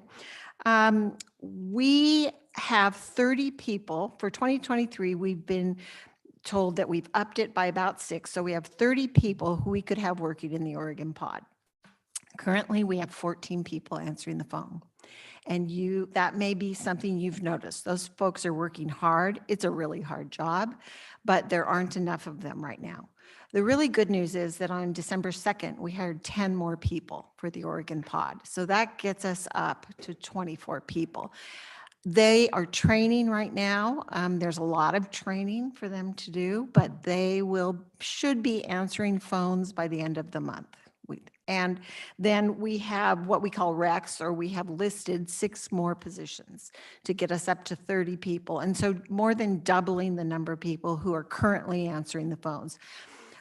We've also asked to be able to train them locally, to be able to talk to them once a month or once a quarter about special things that are happening in Oregon that might not be happening in other parts of the country. I've said this before, and I will say it again. We do more in Oregon. We do more with recycling. We do more with organics. We do a lot more and provide a lot more services in Oregon than most parts of the country. And so there is a little bit of extra information needed, and we think we'll be able to provide that to them. So we're hopeful that they will be up to speed, and after the first of the year, you'll see a market improvement. I can tell you currently for 2022, the average speed of answer, which means the average amount of time a customer is on hold, is 2 minutes and 14 seconds. The abandonment rate, the number of people who hang up before that 2 minutes and 14 seconds, is 14%. The call resolution, that means the amount of time they're on the call that it takes to resolve their issue, is 4 minutes and 49 seconds. The Albany division for 2022, from January 1 through December 12th, has had 59,000 calls in that time period. And then we talked about the number of representatives already. So that's my update on customer service and staffing. And then I wanted to talk about one more thing, and that is routes and drivers and what we're doing out there. We read the paper, and I had a meeting with Nancy, and we talked about some of the concerns that we heard coming from this council about carts being missed and carts being knocked over. And so we wanted to address those directly with you. One of the things that I'm going to say again, and I sound like a broken record, is it's been very, very hard to be fully staffed with CDL drivers, and that is industry-wide. It is a real tough thing right now. I'm really glad to say that with the exception of just a couple of spots, we are fully staffed in Albany now. But that means we have some new drivers on the road. And while it is very important to us that we pick up your carts and that we do it correctly and we get them standing, the most important thing to us is that we do it safely. That just has to be the most important thing to us. And so we've got those new CDL drivers out there working hard to get their route completed, going around obstacles in neighborhoods, trying to be safe and watch for all the things that they have to look out for and get carts put back in place. And I'll be the first to tell you, and I think Amy would agree with me, that sometimes carts do get knocked over. Sometimes lids are not placed. But I think with experience, that will improve as well.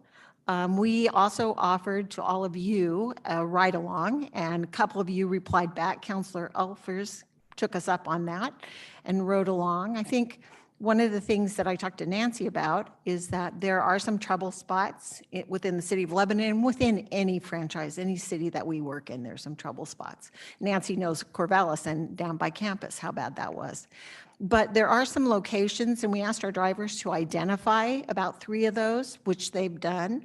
So we're going to circle around after the first of the year with Nancy, hopefully get code enforcement involved, because there is a lot of time when carts are blocked or when a driver can't safely get to that cart. There's something that's too close and they can't do it without hitting another car or a basketball hoop or whatever. There's also a location, one of the locations on our list where drivers, it's so congested that drivers have to back out. And we don't want to back up anywhere that we don't have to back up. It's just a safety issue. We try as hard as we can to avoid it. And so we'd like to see if we could remedy some of those situations by working with your code enforcement team to, there's one particular location that I'm aware of where people have been asked over and over and over again not to park in a fire lane or some other locations, but that hasn't happened. So if we can keep some of those cars out of the way, I think we'll solve some of those problems as well. And then I also want to say, because I've got a couple drivers here and I really like to support them out there in the community. It's a really hard job.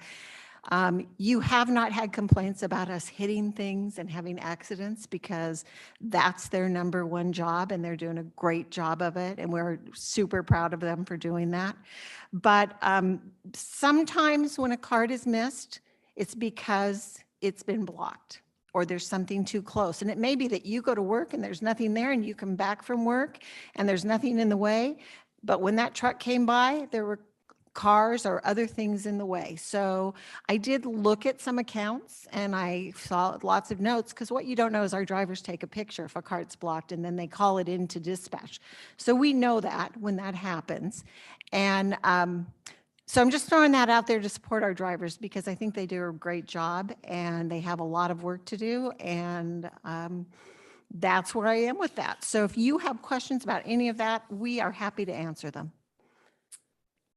But I'll go. Go right ahead. You Okay, start it off. so I have a cul-de-sac in the back of Yeah, that's back a where I tough live, spot. and that's a tough spot. So I allow everybody to put their garbage cans alongside my house, and I think that's what makes it safe. I didn't know that all your drivers had to have CDL, so that's awesome. And I love the picture idea, because a similar situation happened at my business, and that's how I found out you guys took pictures. So I am also aware of the hike increase across all the franchises. Is it 9% for everybody, pretty much? Okay. I spoke to somebody at your company today, and I have to tell you, if you're creating a pod, teach them how to say Lebanon, and we'll never know the difference. Okay. You have no idea how many times I say that to people Yeah, as well. absolutely. And I know you guys do it more than I do. Right. To be honest with you, little situations happen. And I think the problem for me, upon multiple times, and I've even spoken to KJ, and I picked up on some of what he was saying, is you guys try and help so much on the phone that you overpromise. And that promise of they'll be back today is not going to happen. That promise of they'll be back tomorrow and it's Monday and Tuesday's the day that we pick up, or Wednesday's the day, that's probably part of the training that upsets me more than the fact that they're being so helpful, which is fantastic. But the overpromise is like, well, you just told them they're going to come back. They're not going to come back. So that's probably part of my issue that I wanted to mention to you that could be more helpful. Sure. And maybe a more realistic opportunity to fix the problem, because you guys are really, really great on the phone, very helpful, and I commend you on that. You do a great job there. And finally, I wanted to thank you for the ride-along offer. I did not take it, but I wanted to thank you for it because that dude right there, that brother right there, looks like he'd be a hoot to drive with.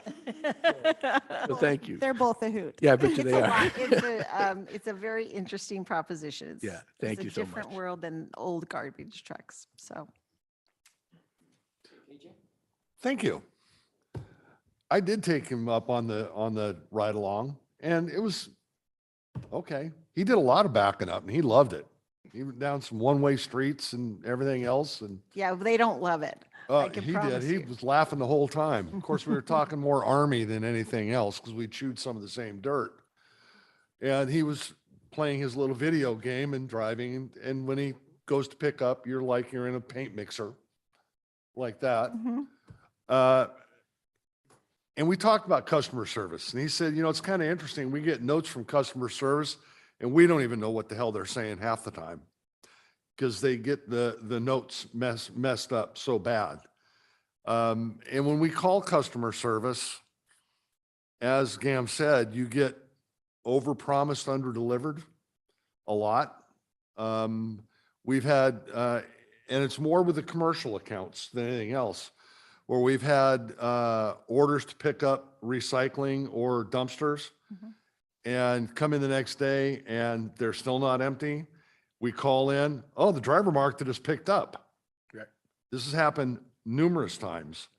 Or you call in to order a pickup on an account that's been there for 35 years and you spend 30 minutes trying to convince them that you actually have an account. And then 15 more minutes to get something scheduled. And then they schedule it on a day. I know for a fact they don't pick up those things. They schedule it for Wednesday. I know they only pick up in Lebanon Tuesdays or Thursdays for the big ones. I know the schedule better than they do. And that just happened today, just so you know. 30 minutes to convince them that we actually have an account at the Lebanon Soup Kitchen. If I want to call someone locally, I can't do that at all. If I need to talk to someone locally, I have to drive to Albany and walk in the door if I can get in. That's not real customer centric. And it's not, you're not picking up when you say you will, and then tell us you picked up when you didn't, and then you want me to pay 9% more. So if I could address a couple of those Sure. issues, I'd be happy to. So one of the things that we know is that when somebody in Indianapolis answers the phone for you, they're looking at the company standards and they're saying, yeah, we can get back there today, but they may not be thinking about the time difference. And they don't know, they aren't looking to see that we don't have trucks there that day or some of those things. So it's a communications problem, really. Well, it's not about same day pickup. It's or the commercial accounts arranging in advance and not getting done, but being told that they did do it. There is, I will be the first to admit, there is a communications problem between that call center database and getting it back to the division. So that's one of the things we're working on. Another solution is that Amy and Tasha are working on a reroute so that we will actually be working every day in Lebanon, for example. So instead of just being here on Wednesday, we will be here every day and we can get those calls out to the truck to say, go back. This one was missed. So those are a couple solutions, but I really do think we don't have enough people answering the phone who know the Oregon pod. And you're getting some folks who don't know it. You're getting shuffled to somebody who doesn't know and they're giving you bad information. I would agree with that. So we've got to get these people up to speed. Can we get the drivers to at least mark that they picked it up or didn't? Because they're telling us they pick it up and I'm looking at it overflowing. We had a dumpster that was so stenching after not getting picked up for almost 3 weeks that y'all had to bring us a new dumpster because we didn't have enough bleach because it would peel paint. It was so bad. Yeah, so the drivers do have tablets and they mark off as they go through their day. So I'd have to take a closer look at your specific situation and see what possibly could have happened, because they are actually physically, they have to mark off each individual stop on the I know they're route. supposed to, yeah. Yeah. I get that. So, yeah. And if you happen to come out to the soup kitchen and talk to the manager, she can give you verse and chapter about the trials and tribulations of her commercial accounts. I'd be happy to come out and talk to her. She'd be happy to have you come Yeah, out. I'd be happy to do Yeah, that. we'll Yeah, follow up with you tomorrow, absolutely. Would you, what? Friday, Friday, yeah. Perfect. Monday, Wednesday, Friday, at the soup kitchen. yes. 170 East Grant.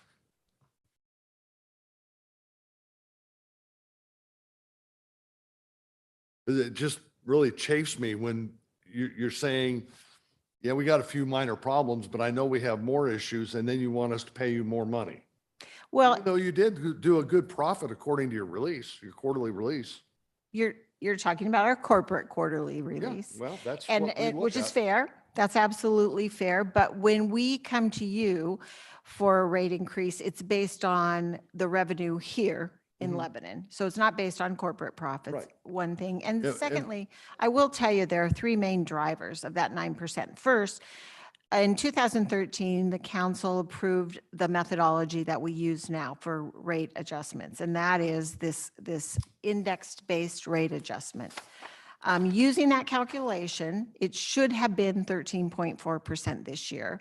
We decided that we could start to see fuel prices coming down. That was based on June through June, 2021 through 2022. We could start to see fuel prices coming down, and we adjusted it down to 9%. So I know it's really high, but we did adjust it down from the actual calculation. Secondly, I'll tell you the three main drivers of that are fuel cost, because we're looking at the 6 highest months easily of fuel cost. They weren't accounted for in the prior year. We're looking at labor. We've increased wages for starting drivers, and that's how we have been able to fully staff those routes. And then we're looking at recycle markets, which once again, we're paying exorbitant rates to recycle. That started to improve a little bit about halfway through the year, and now we're back to paying far more than anything than we've paid. And it's because all of these supply chain issues are happening. So the companies that make new boxes, they have enough material. They don't want any more, so they can really gouge the world market for that material because they don't need it right now. When you hear that these things aren't getting made in China, that means boxes aren't getting made to ship those things. And it really is a global issue. We don't have a lot of control over that locally. So those really are the three main drivers. And then all know what's happened with the economy and what happened with fuel. And we certainly are very fuel centric in our business. I just want to bring, you brought up communication, and I think that's a really good point to bring up right now. I personally have not had issues with the service. Sitting here and reading over the Republic Services, Inc. report, third quarter 2022 results. I just want to read a couple highlights for that so we get this on the record. Mm-hmm. Third quarter total revenue growth of 23% includes approximately 12% growth from acquisitions, increased adjusted earnings per share 20% over the prior year of $1.34. Total revenue growth of 22.6% includes 10.2% of organic growth and 12.4% of growth from acquisitions. Gosh, and here, I'm not a numbers person. I'm actually a communications like you. For 3 months, okay, here we go. Republic Services today reported net income of $416.9 million for the 3 months ending September 30th versus $350.3 million for the comparable 2021 period. I mean, it sounds like as a company as a whole, you guys have had a banner third quarter, and congratulations for that. I just don't see what our little 9% is really, I even just looking back, sitting here, looking back at the gas prices from October 27th, 2022, when this came out, compared to where we are, I don't see 9% there. So if you could help me understand So CPI the was big about numbers versus this. So CPI yeah. was an average of over 9% in that 12-month period. That is the agreed upon 12 months that we base rates on. So just basing it on CPI alone would be over 9%. But then there's a fuel component there, which was much higher than 9%. So that 9% is to maintain these, and we go back. I just want to make sure I'm clear in understanding. The 9% is to maintain the 22.6% total revenue growth for Republic Services.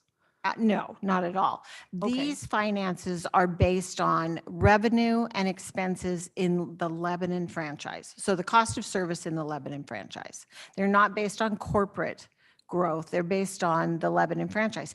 Every single franchise, there are a lot of ways that Republic Services operates. Some of the country is franchised. Oregon is almost 100% franchised, but in other parts of the country, they have what's called the open market. And so it's much more competitive there. But these numbers are based on the actual income and expense here in Lebanon. Okay.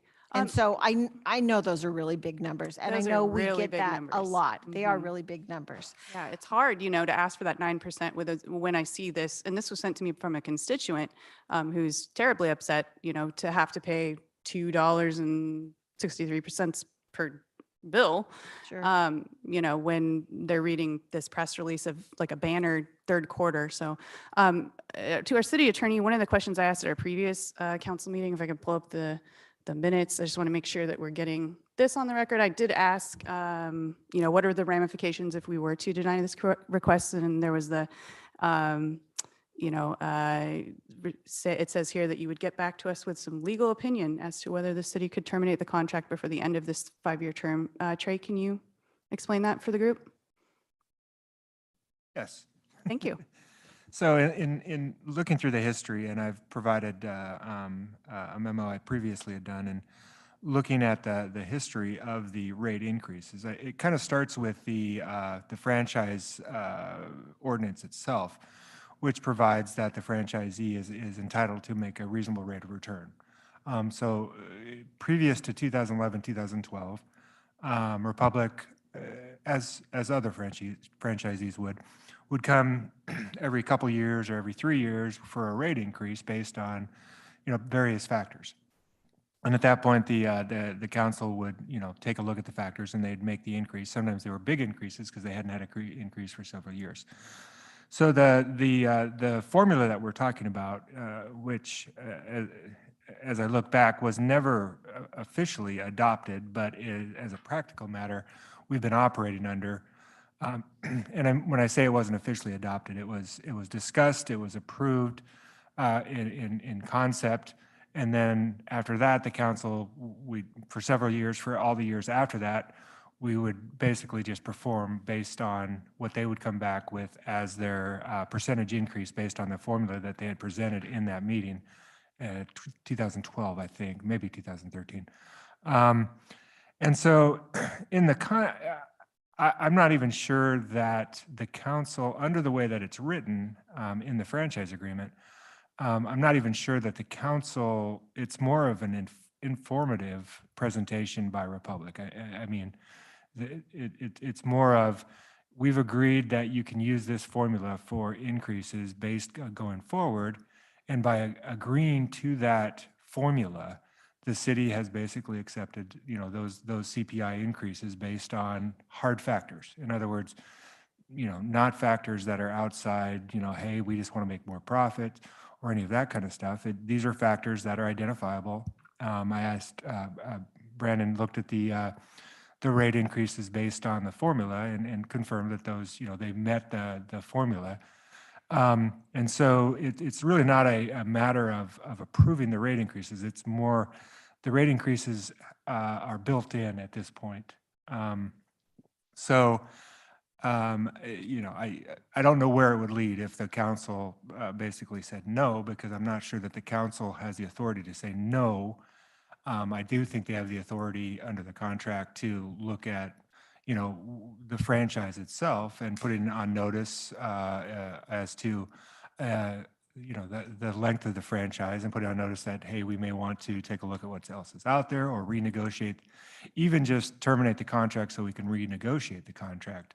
They are long-term contracts. It's a rolling 5-year contract. So, which is not unusual in these circumstances because, they have to be able to make long-term capital investments based on long-term contracts.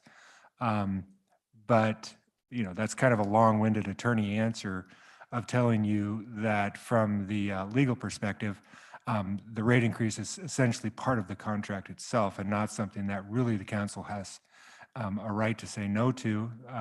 Certainly, they have the right to ask questions. They have the right to request that Republic be here to justify and to talk about the concerns and everything that we've talked about. But it's really no different than there being a provision in a contract saying, hey, we're going to raise this 2% per year. That would be an enforceable. That would be an enforceable part of the contract. Here we have an enforceable increase based on identifiable factors. We can look at the factors, make sure that they're complying with those factors and that the numbers are right.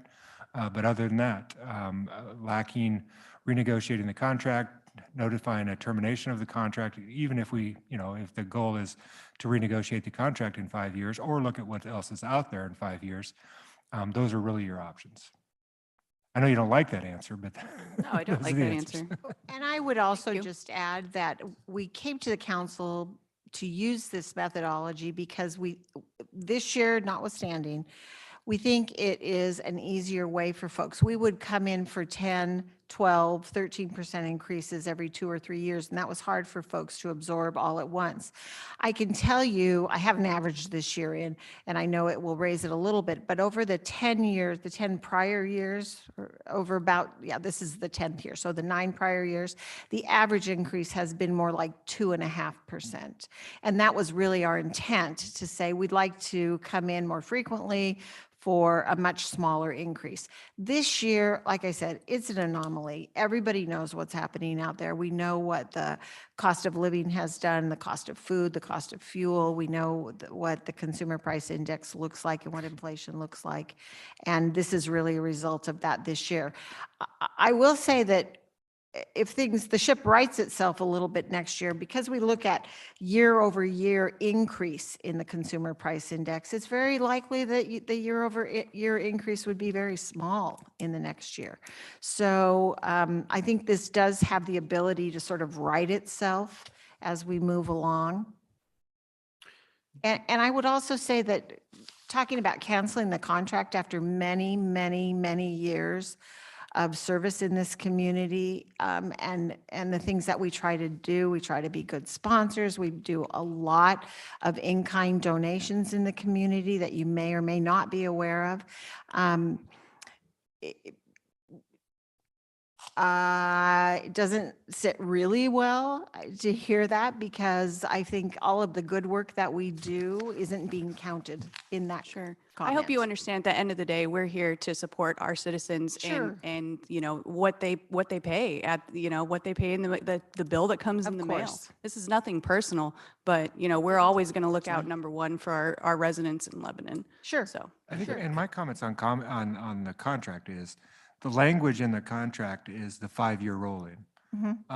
And that just continues, right? Every January 1, it basically continues for another 5 years. It does. So to the extent that we would need to terminate or provide notice of termination of the contract, it may not be because, hey, we don't want Republic Services anymore. It may be that, hey, we want to have a discussion about the franchise agreement that we have. And So, certainly you you know, can, this, Yeah. Trey, we've talked about this. You can certainly make changes to the contract without canceling the contract. So, that's kind of all up to you guys. At this point in the year, it's a little tough to make those changes, but certainly if you want to talk about some changes in the contract next year, that is your prerogative, and we are open to, obviously, we'll work with you however we need to work with you. I think if it was easier to work with your folks, I mean, you talk about the small increases in the last 10 years. Mine has gone from $37.50 every billing cycle to now I'm at $65 every billing cycle. So it may sound small, but to a household, Sure, especially these days, that can be significant. sure. We can end up with neighbors dumping garbage in other neighbors' places and sharing the cost, Well, which is not what you want to have to do. and we don't want that either. But if, I think people, I don't know about other folks, but if you're, I am willing to pay more for good service and good product. And what I'm telling you is right now, we're not seeing that. And I understand there's challenges. Every business has them. Sure.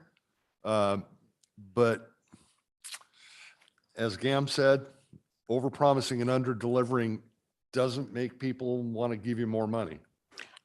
I've got neighbors that load up a trailer every month and take it out to Sweet Home Sure. and dump. Sure. And I guess I would throw out to you that, we're focusing on some things that have happened that aren't good customer service.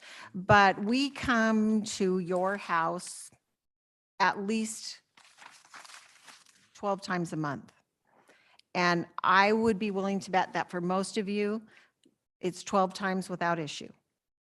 So to say that we're not doing a good job or we're not providing good service, for most people never call us. Most people never call because their carts just get emptied and they put them back in and life is good.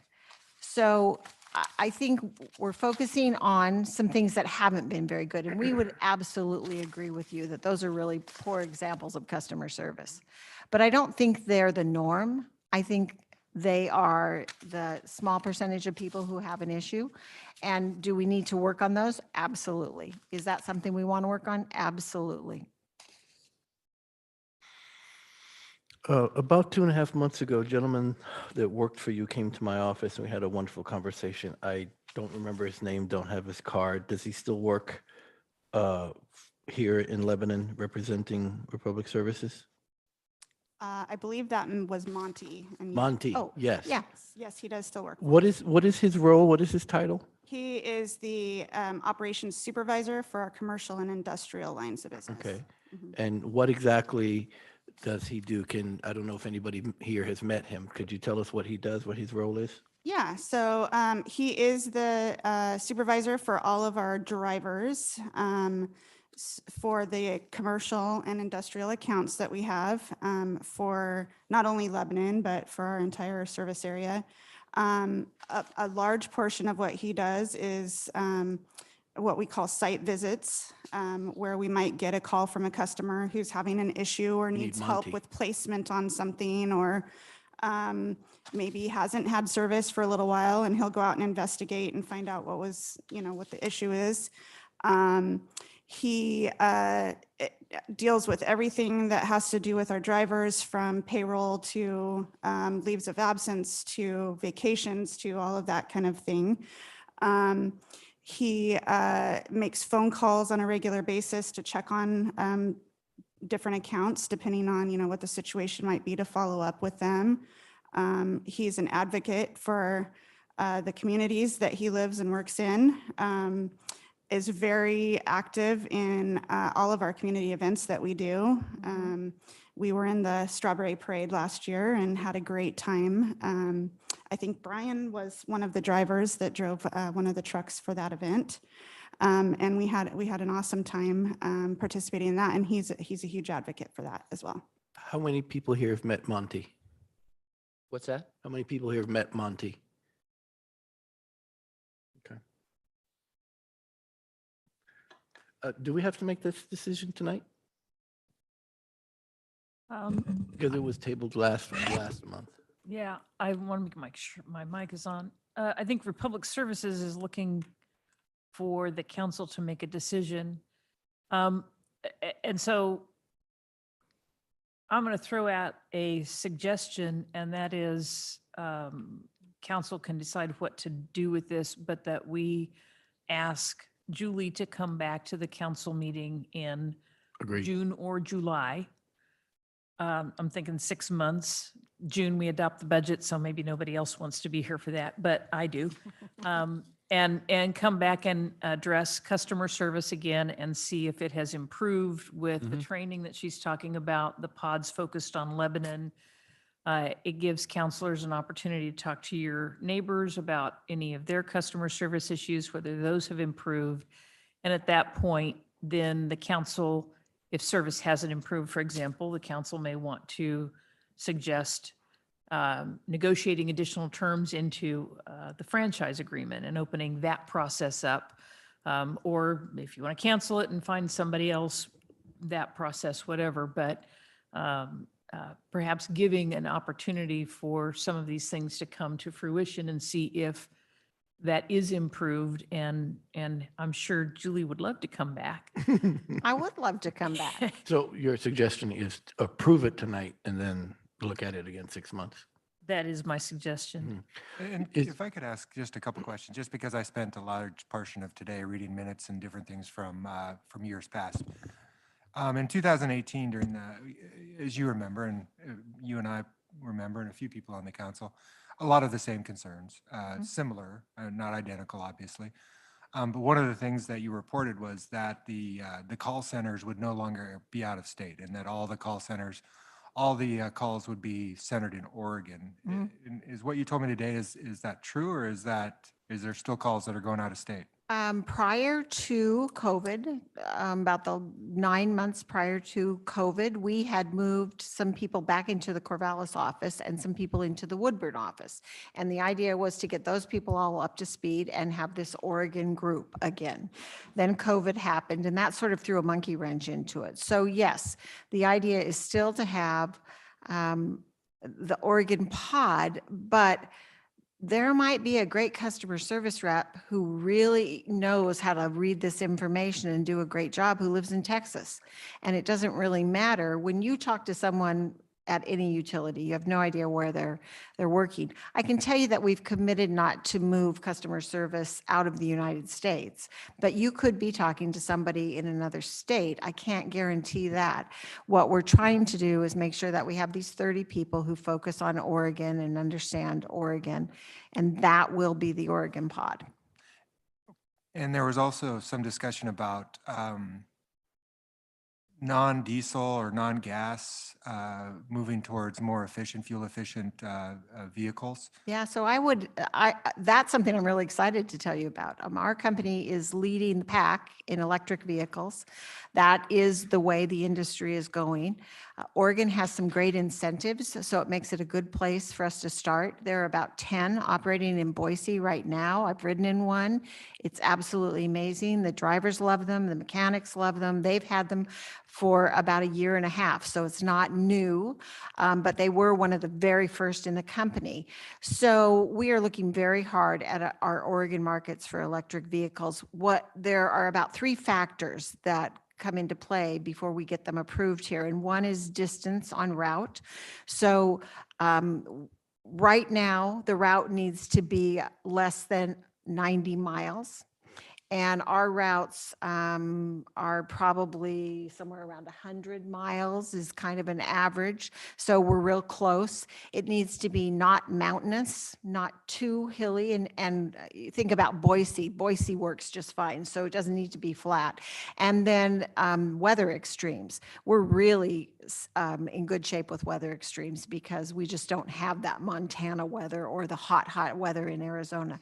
So the electric vehicle team, the corporate electric vehicle team, which I'm working with, tells me that within 5 years, the generation of truck available within 5 years will cover all the routes as they are now.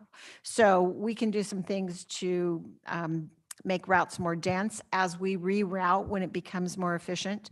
And I would say, I'm going to say within 5 years, you will see some electric vehicles in this area. We're working with all of the manufacturers, Mack and Peterbilt most specifically, but all the truck manufacturers to try to get kind of the best possible truck to put all the minds together and do that. So, yeah. Thank you. I was more curious than anything on that because I was assuming that's where the industry's going. It absolutely is. And I don't normally do this, but I'm going to ask one more question. In the minutes, almost every time that you came, there was a discussion about like low-income credits or people that are struggling to pay. And there was always a saying that you were going to work with Matt, when it was Matt Apkin or others. I didn't know where those went, and maybe council would be interested in where those discussions went and if there is a program in place to assist low-income or people struggling with the rates. Yeah, so we have talked about that, and then it sort of got dropped. But what I will say is we just implemented a low-income program in Albany. And what we do is we follow exactly along with their utility low-income program. So we mirror that. They use the Community Services Consortium to vet folks. They have to be eligible through the energy credit program to qualify for city energy or assistance and for assistance from our company. So we just mimicked that. And I believe that you have a 10% discount for low income. Is that what your water services are? I believe that's correct, yes. Yeah, and so what we can do, it's funny, I was just sitting in the audience thinking about this. What we can do is just take, what we need is the list. We can't vet those people. We don't have that capability, but we can take your list in January and we can say, okay, these people all get a 10% credit, which is exactly the way we're doing it in Albany. And I think the way they're going to start doing it in Salem as well. Now, did that go through council, or did you do a resolution for something like that, or is it just working with staff to make that happen? We didn't. We just worked with staff to make that happen. I mean, if you need to, I mean, you are council, so you can speak from the city side. From our side, we don't need to. We've talked with our management team and they're on board.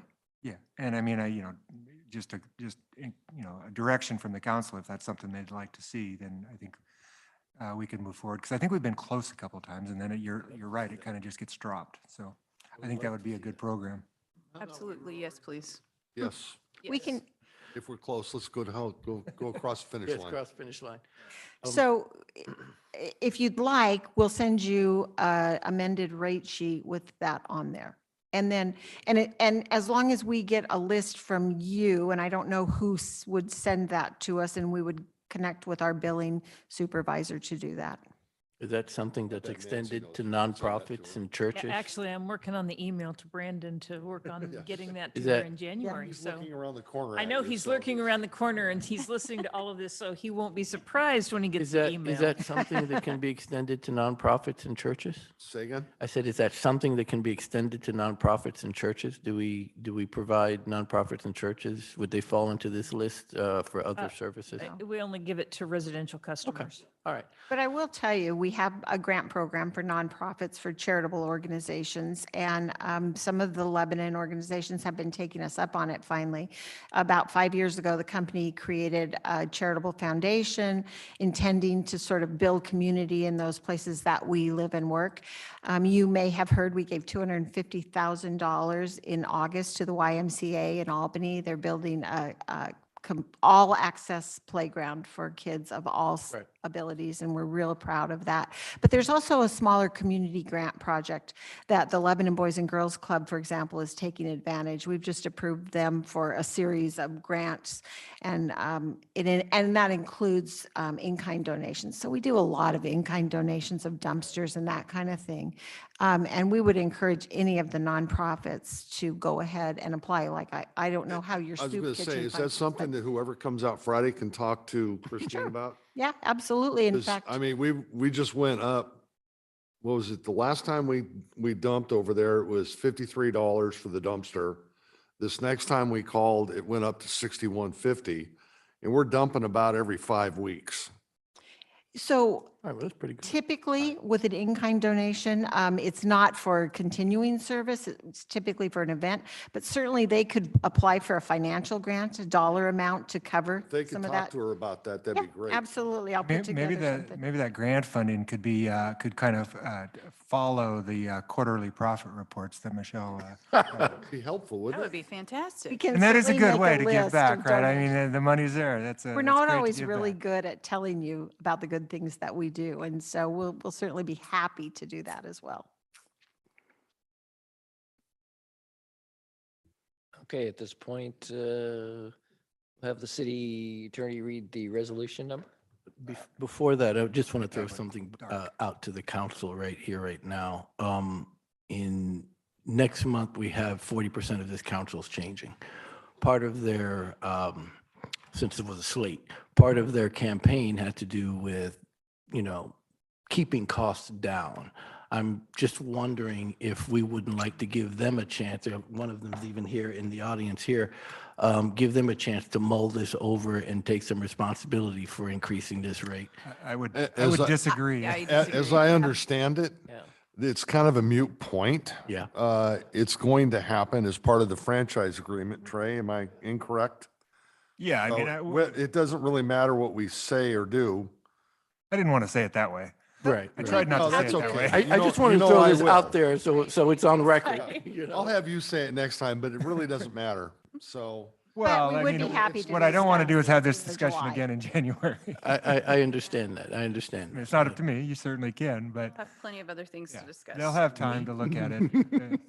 we can throw rocks at each other I- next month. I would suggest you deal with it Just leave me tonight. I out. think it's appropriate. I don't have a problem with it, not at all, but I wanted to say that publicly that Since you're not going to be here, it's easy for you to say that stuff. yeah.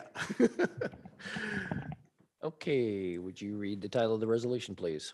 Resolution repealing Resolution Number 2021-24 and approving Republic Services rate increases, Resolution Number 2022-28. Entertain a Move for motion. approval. Second. It's been moved and seconded to approve resolution number 2022-28. All those in favor say aye. Aye. Those opposed? Me. It's moot, right? Did you vote yes? Yes. Okay, so it's 3-2. Or what, how did you vote? I said A. Yeah, Eight? Okay, it was 3 so it's to 4-2. That would be 1, 2, 3, 4, 4 to 2. 4-2. Okay, the resolution passes. Fast. So we appreciate your time, and Nancy, we'll get a hold of you in January to talk about those trouble locations, and we'll see you in June or July, some of you. Thank you. Thank you. Thanks. Just couldn't bring myself to say yes. Okay, next up, city manager report, Nancy Brewer. Thank you. I have a couple of things in addition to what was in the written report you already have. Just a note, we have noticed and heard from our utility billing customers, the U.S. Postal Service is causing grief. Some of our customers are not getting the bill for a couple of weeks after they are printed and put in the mail.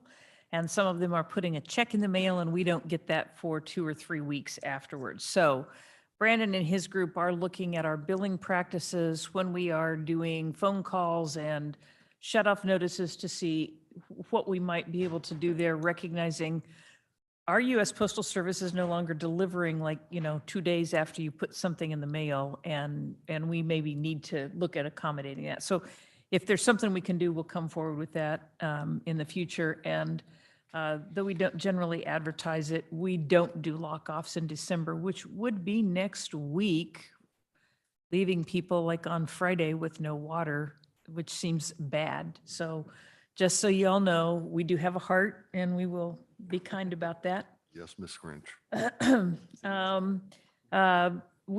You all had discussion a couple of meetings ago about raising the issue of proclamations and whether or not the council wants to resume having those. Just so you all know, I'm looking at scheduling that for council discussion probably in February or March, not at the first meeting in January. We are talking about a number of new members, and I think trying to get to know each other is, before we jump into a hotbed item, is probably a higher priority at this point. And we will have a work session at the second meeting in January to do some kind of basics on meeting management and constituent relations and some of those kinds of things. So I think after that would be when we would have that proclamation discussion and get it scheduled. Resolution. Yes, proclamation or resolution. Yeah. Thank you. And then Crossroads has approached us. There is, if you haven't heard of it, there's a thing called a sleeping trailer. You can think of kind of an RV looking thing that's got 8 pods, very kind of Asian hotel where you get enough space to kind of lay in it with maybe a little stuff alongside you. There is a vendor that has offered Crossroads a week-long trial, but Crossroads would be looking for some place to put this and potentially partnering with the city on where to put it. They have discussed Holiday Station under the overhang as a place that would be out of weather as a possibility. I don't know what, after the conversation tonight, where the council would be on that particular location or issue. and whether you want us to continue looking at other alternatives. Crossroads would run it basically in terms of who has which pod gets assigned it, and you have the ability to lock it. And I think they've, they have talked with us previously about applying for a grant to potentially acquire one of these sleeping trailers on a long-term basis. And if that grant had come to fruition, then looking at partnering with the city on where to park it, and the city potentially being then contributing to that facility by paying for porta pot. Crossroads again would run the who's got which pod, and then basically you'd get a sleeping pod for a week, and then they would clean everything out, and then the next week you might be able to sign up and get another one or not. Kind of depends on what the demand is. But it is a way to provide a place where someone can sleep and be warm and dry. It's not as large as a micro shelter, but it is a place where you can lay down and be secure. So checking to see if the council is interested in having us continue to talk about and pursue that as a concept. Again, this would be to have it for a week and to try it out and see. I think a lot of question about what the demand or use would be, how it might work. And then this is an item I have put on the list that the League of Oregon Cities is pulling together of capital needs or desires associated with the Oregon Mayors Association ask for funding for homeless services. I put on the list, we don't have a building for a shelter or operations, anybody to operate a shelter, but I also put on a sleeping trailer and a bathroom/shower trailer that might be something that could be taken around to different sites where homeless people could take a shower. Some of the trailers also have laundry facilities, so maybe the ability to do your laundry while you're there. Anyway, looking for what you might have to say about that, and feedback, concerns. Be better than what we're doing now. Do we have alternative sites other than downtown, like I mean, Ralston Park's kind of like the jewel of the downtown, and we just keep talking about stacking more Yeah, I agree. tents and pods and trailers. It seems like if we do identify some kind of city property that we can be a partner or trial run, there's got to be other properties that are further out. I think part of No, that. in tandem with that, we had a conversation- Ralston, we had a Ralston improvement plan for that park. I remember we saw, there was a great video that was done. I mean, I think council had a consensus at that time that was the direction we were going to go with in that park. Putting, services for our unhoused at that park really doesn't fit with that plan at all. And that's okay if we want to go back and explore that, but that's really not what we set forth to do with that area. Yeah, so the city's property, as we worked with the kind of camping task force on where we can identify places that meet state law for people to we looked at all of the publicly owned property in Lebanon. We kicked out the federal property, we kicked out the school district property. The state owns a parcel on the airport that I would have loved to have used, but the airport zoning has limitations that wouldn't let us put anything on state land there. And then as we looked at other city property, it's all in parkland, it's in public facilities, it's it's a water or sewer pump station or lift station or valve station, or it's a reservoir site. It's a riparian area that is a wetland, and you can't put a camp in a wetland area. It's along the train tracks, it's along the canal, it's along the river. We have talked about locations along the front of Public Works on Oak Street. A lot of traffic there, and residential across the street makes that less attractive. We've talked about the sidewalk on Maple, abutting City Hall, more of a commercial neighborhood in terms of there are not residences directly across the street, but But it is an active commercial building and people would have to leave, and that's not a place we could park a trailer. We have a parcel across the street from the wastewater treatment plant. But it's across the street from the wastewater treatment plant. And I'm not sure that that's a place either that's appropriate for a homeless camp in terms of being not smelling particularly good sometimes out of the year. So that's what we come down to in terms of city owned property. We just don't have a vacant lot sitting somewhere that's unused that we could say, here's where we can put this. Well, is this possible that Crossroads can put it on their property? And maybe our partnership is coming alongside providing Lynx transportation for the people that are staying there for a week or something along those lines. Sorry, I'm thinking of Applegate. Applegate already has links and there's no place to put it. Part across the wetlands behind us. And we've got mountain lions in there right now, so I don't want to put things in there. There's no place to put it. It's also well removed from where most of the homeless folks are. So you're asking them to move about 2 miles with all of their stuff for a week and get out every day and get back to services like the soup kitchen and places like that.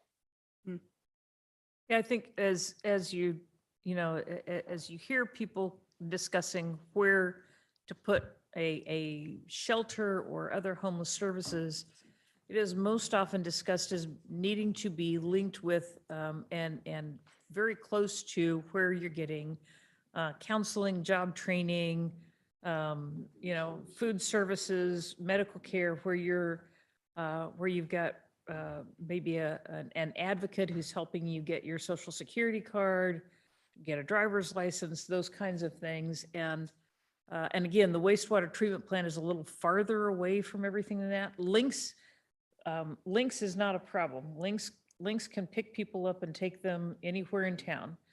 But having something that is a suitable parcel that's not in the middle of a residential neighborhood or the middle of downtown, we just don't have any property that fits that. You know, Miss Nancy, I haven't been part of that conversation because I'm not on that committee.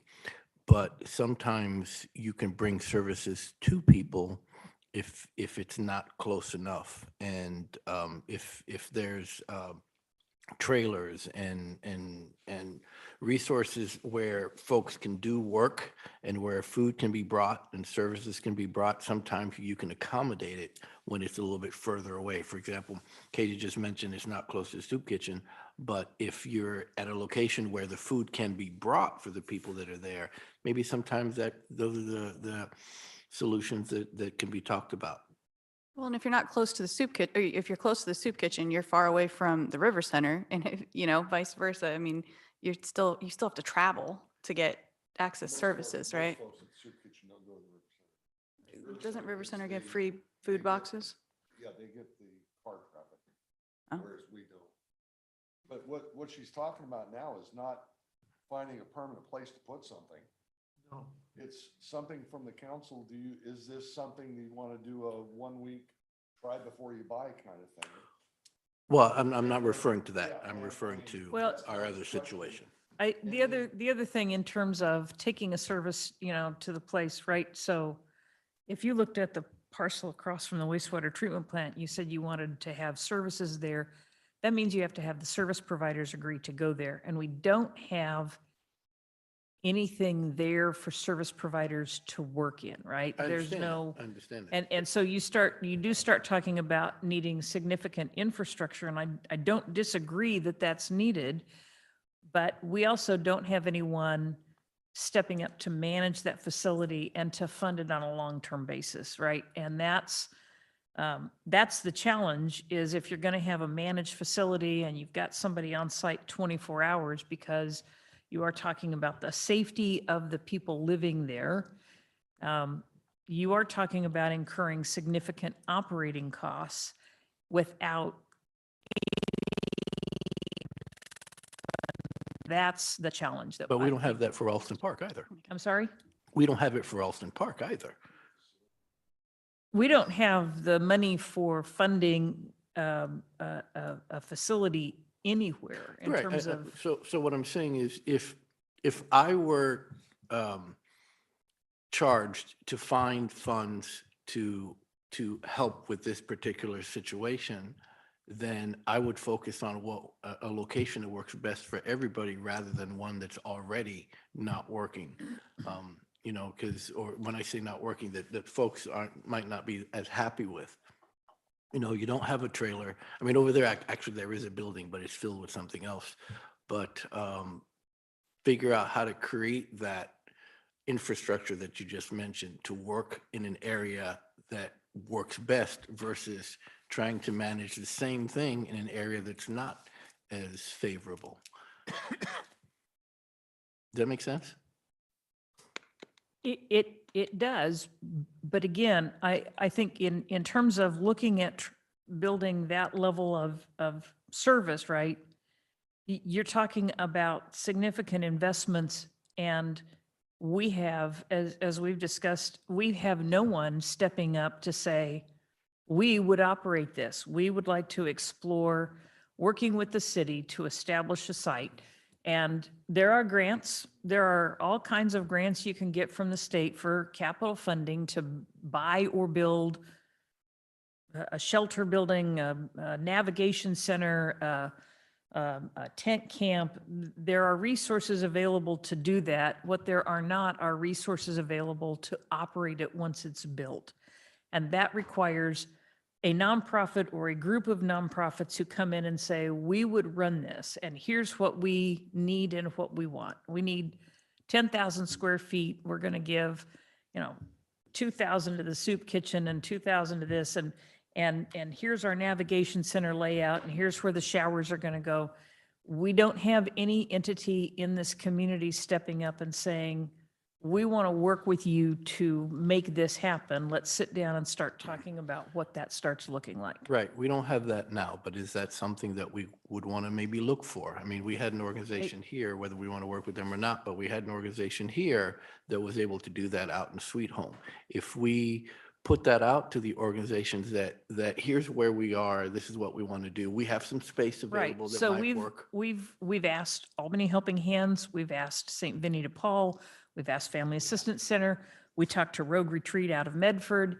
Do any of you would you work with us? And they all said, frankly, they were full up. They had their hands full in the Even they communities told where you they're that, operating. we're busy in Sweet Home right now. That's the same reaction that we got from everybody. So, I had a phone call last week from somebody who said they had some kind of service thing in a voicemail, called back. He was in the middle of something, hasn't called me back. I don't have any idea what he's offering. And that's where I am. Is a lot of people saying you need to do something, but I'm not doing it. And all of our discussions, For you through my nonprofit, you got 750,000? Yeah. That's for the first year. So is that the cost for the That's for trailer? Facility, no, that's Oh. not the trailer. That's for a facility and the manpower that it takes to manage. All right, let's go back to this trailer thing. The trailer thing is a free 1 week thing, but the idea, of course, is you try and then you buy. It's like, Yeah. buy, It's test driving a something car. that's in demand. What does that trailer cost? 55,000. Oh, okay.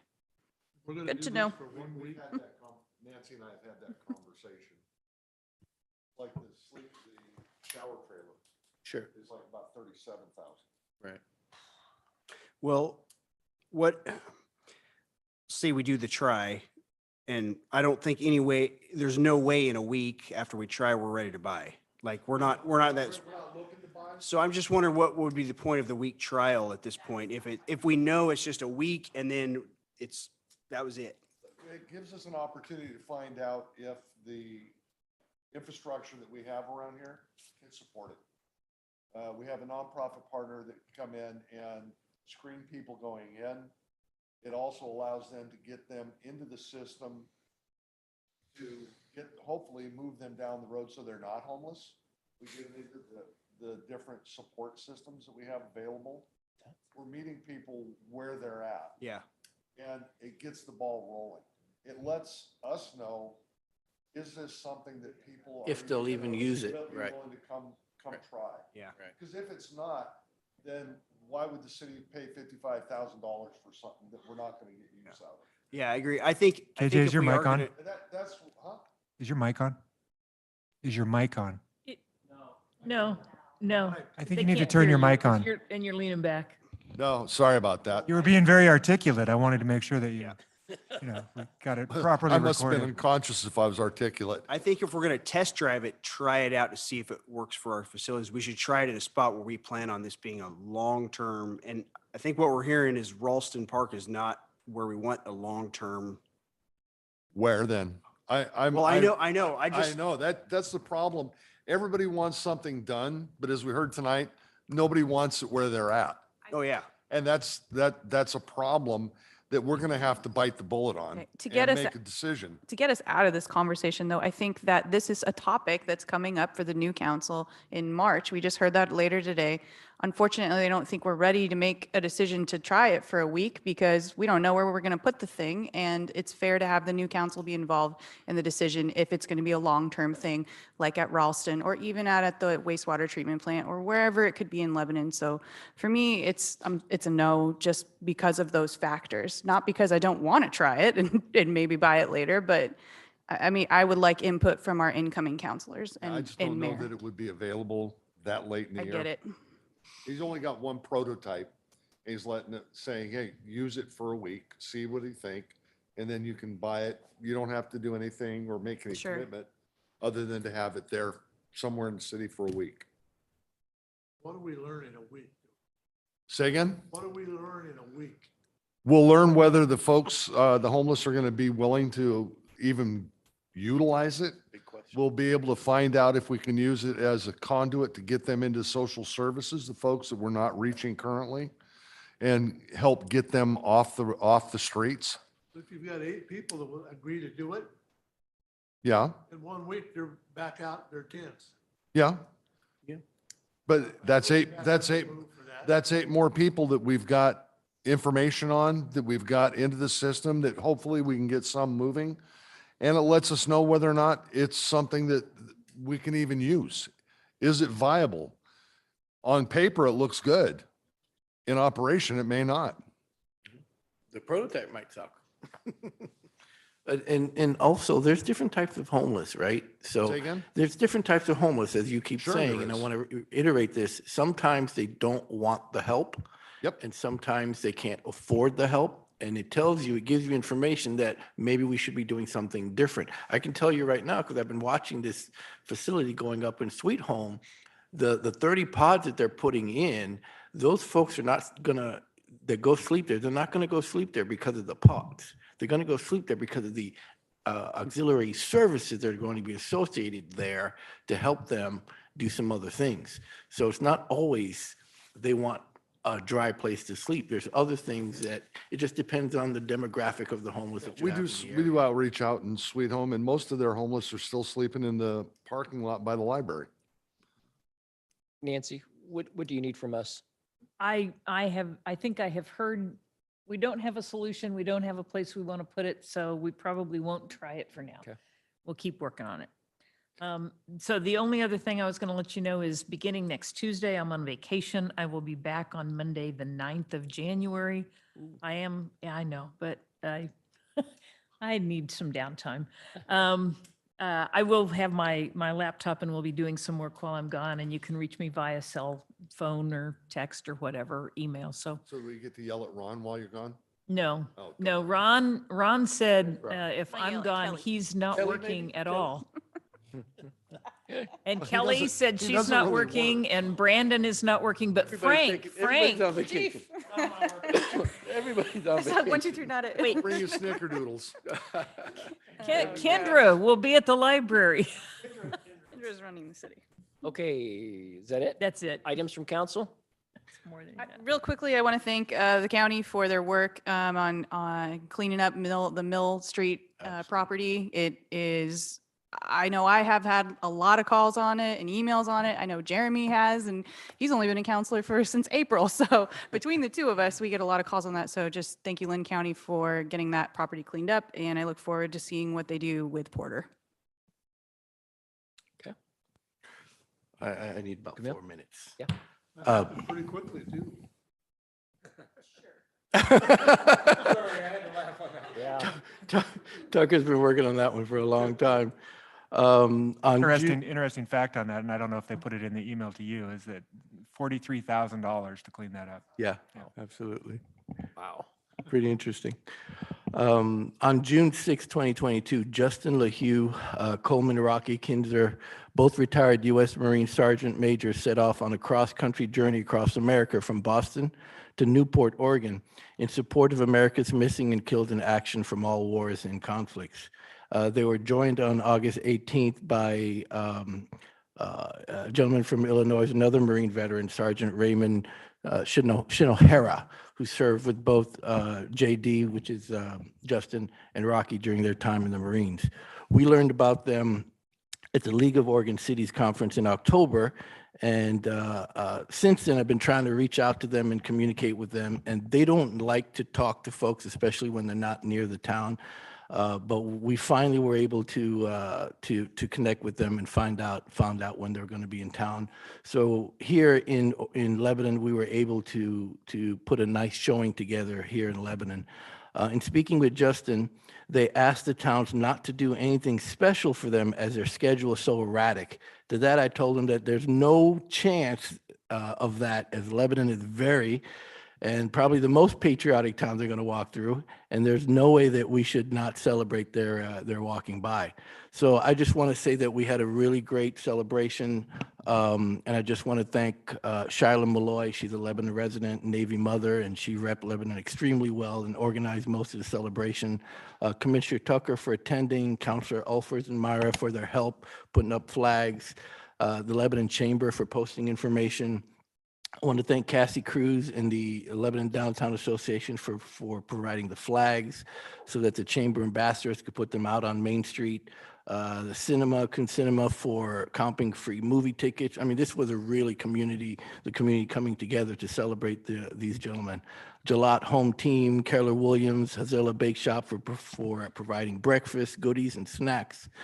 In addition, special thanks, of course, to our police department and fire teams for the escort into town with flashing vehicles and street lights, the Veterans Home for organizing a welcoming meet and greet at the home, to Paul and Tammy Brewer for helping to organize the American Legion Post 51. The Legion rolled out the red carpet, provided generous support and food and everything they could, and an awesome donation of over $1,000 that they raised.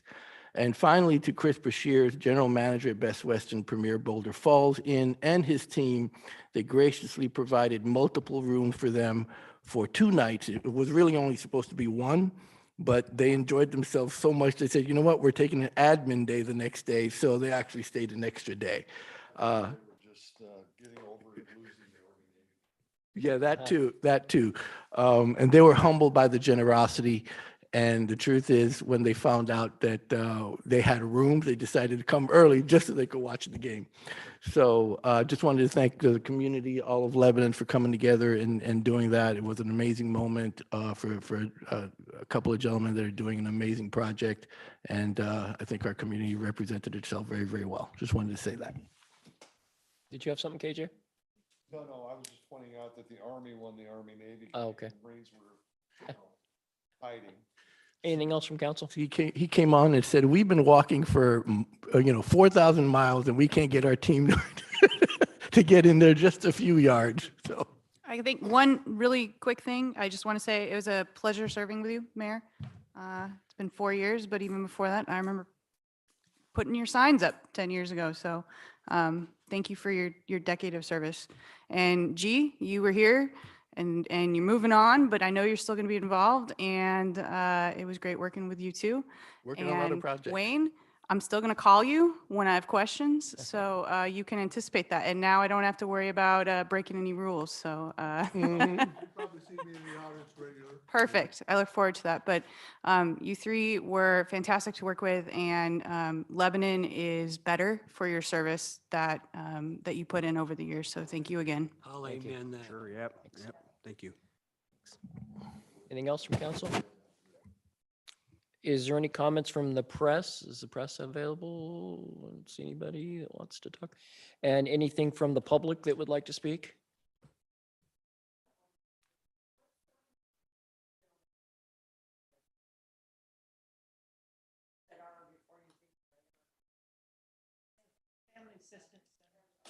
FAC. They're on Facebook. Oh, okay. Okay, the next scheduled council meeting. Oh, yes. Can you come forward? We need you to come forward in the microphone so everybody can hear. Have any of you went and got a hold of any of the local churches and asked any of them to help you out in any of these for the homeless and stuff? Yeah, the churches have been pretty heavily involved actually in the services right now that are being done. But I don't know of anybody that has the resources to be able to do anything full-time. It's a lack of resources. Yeah. Pardon? It's a lack of resources. Sometimes when you get involved in that kind of private property, there's all sorts of other congregation has to.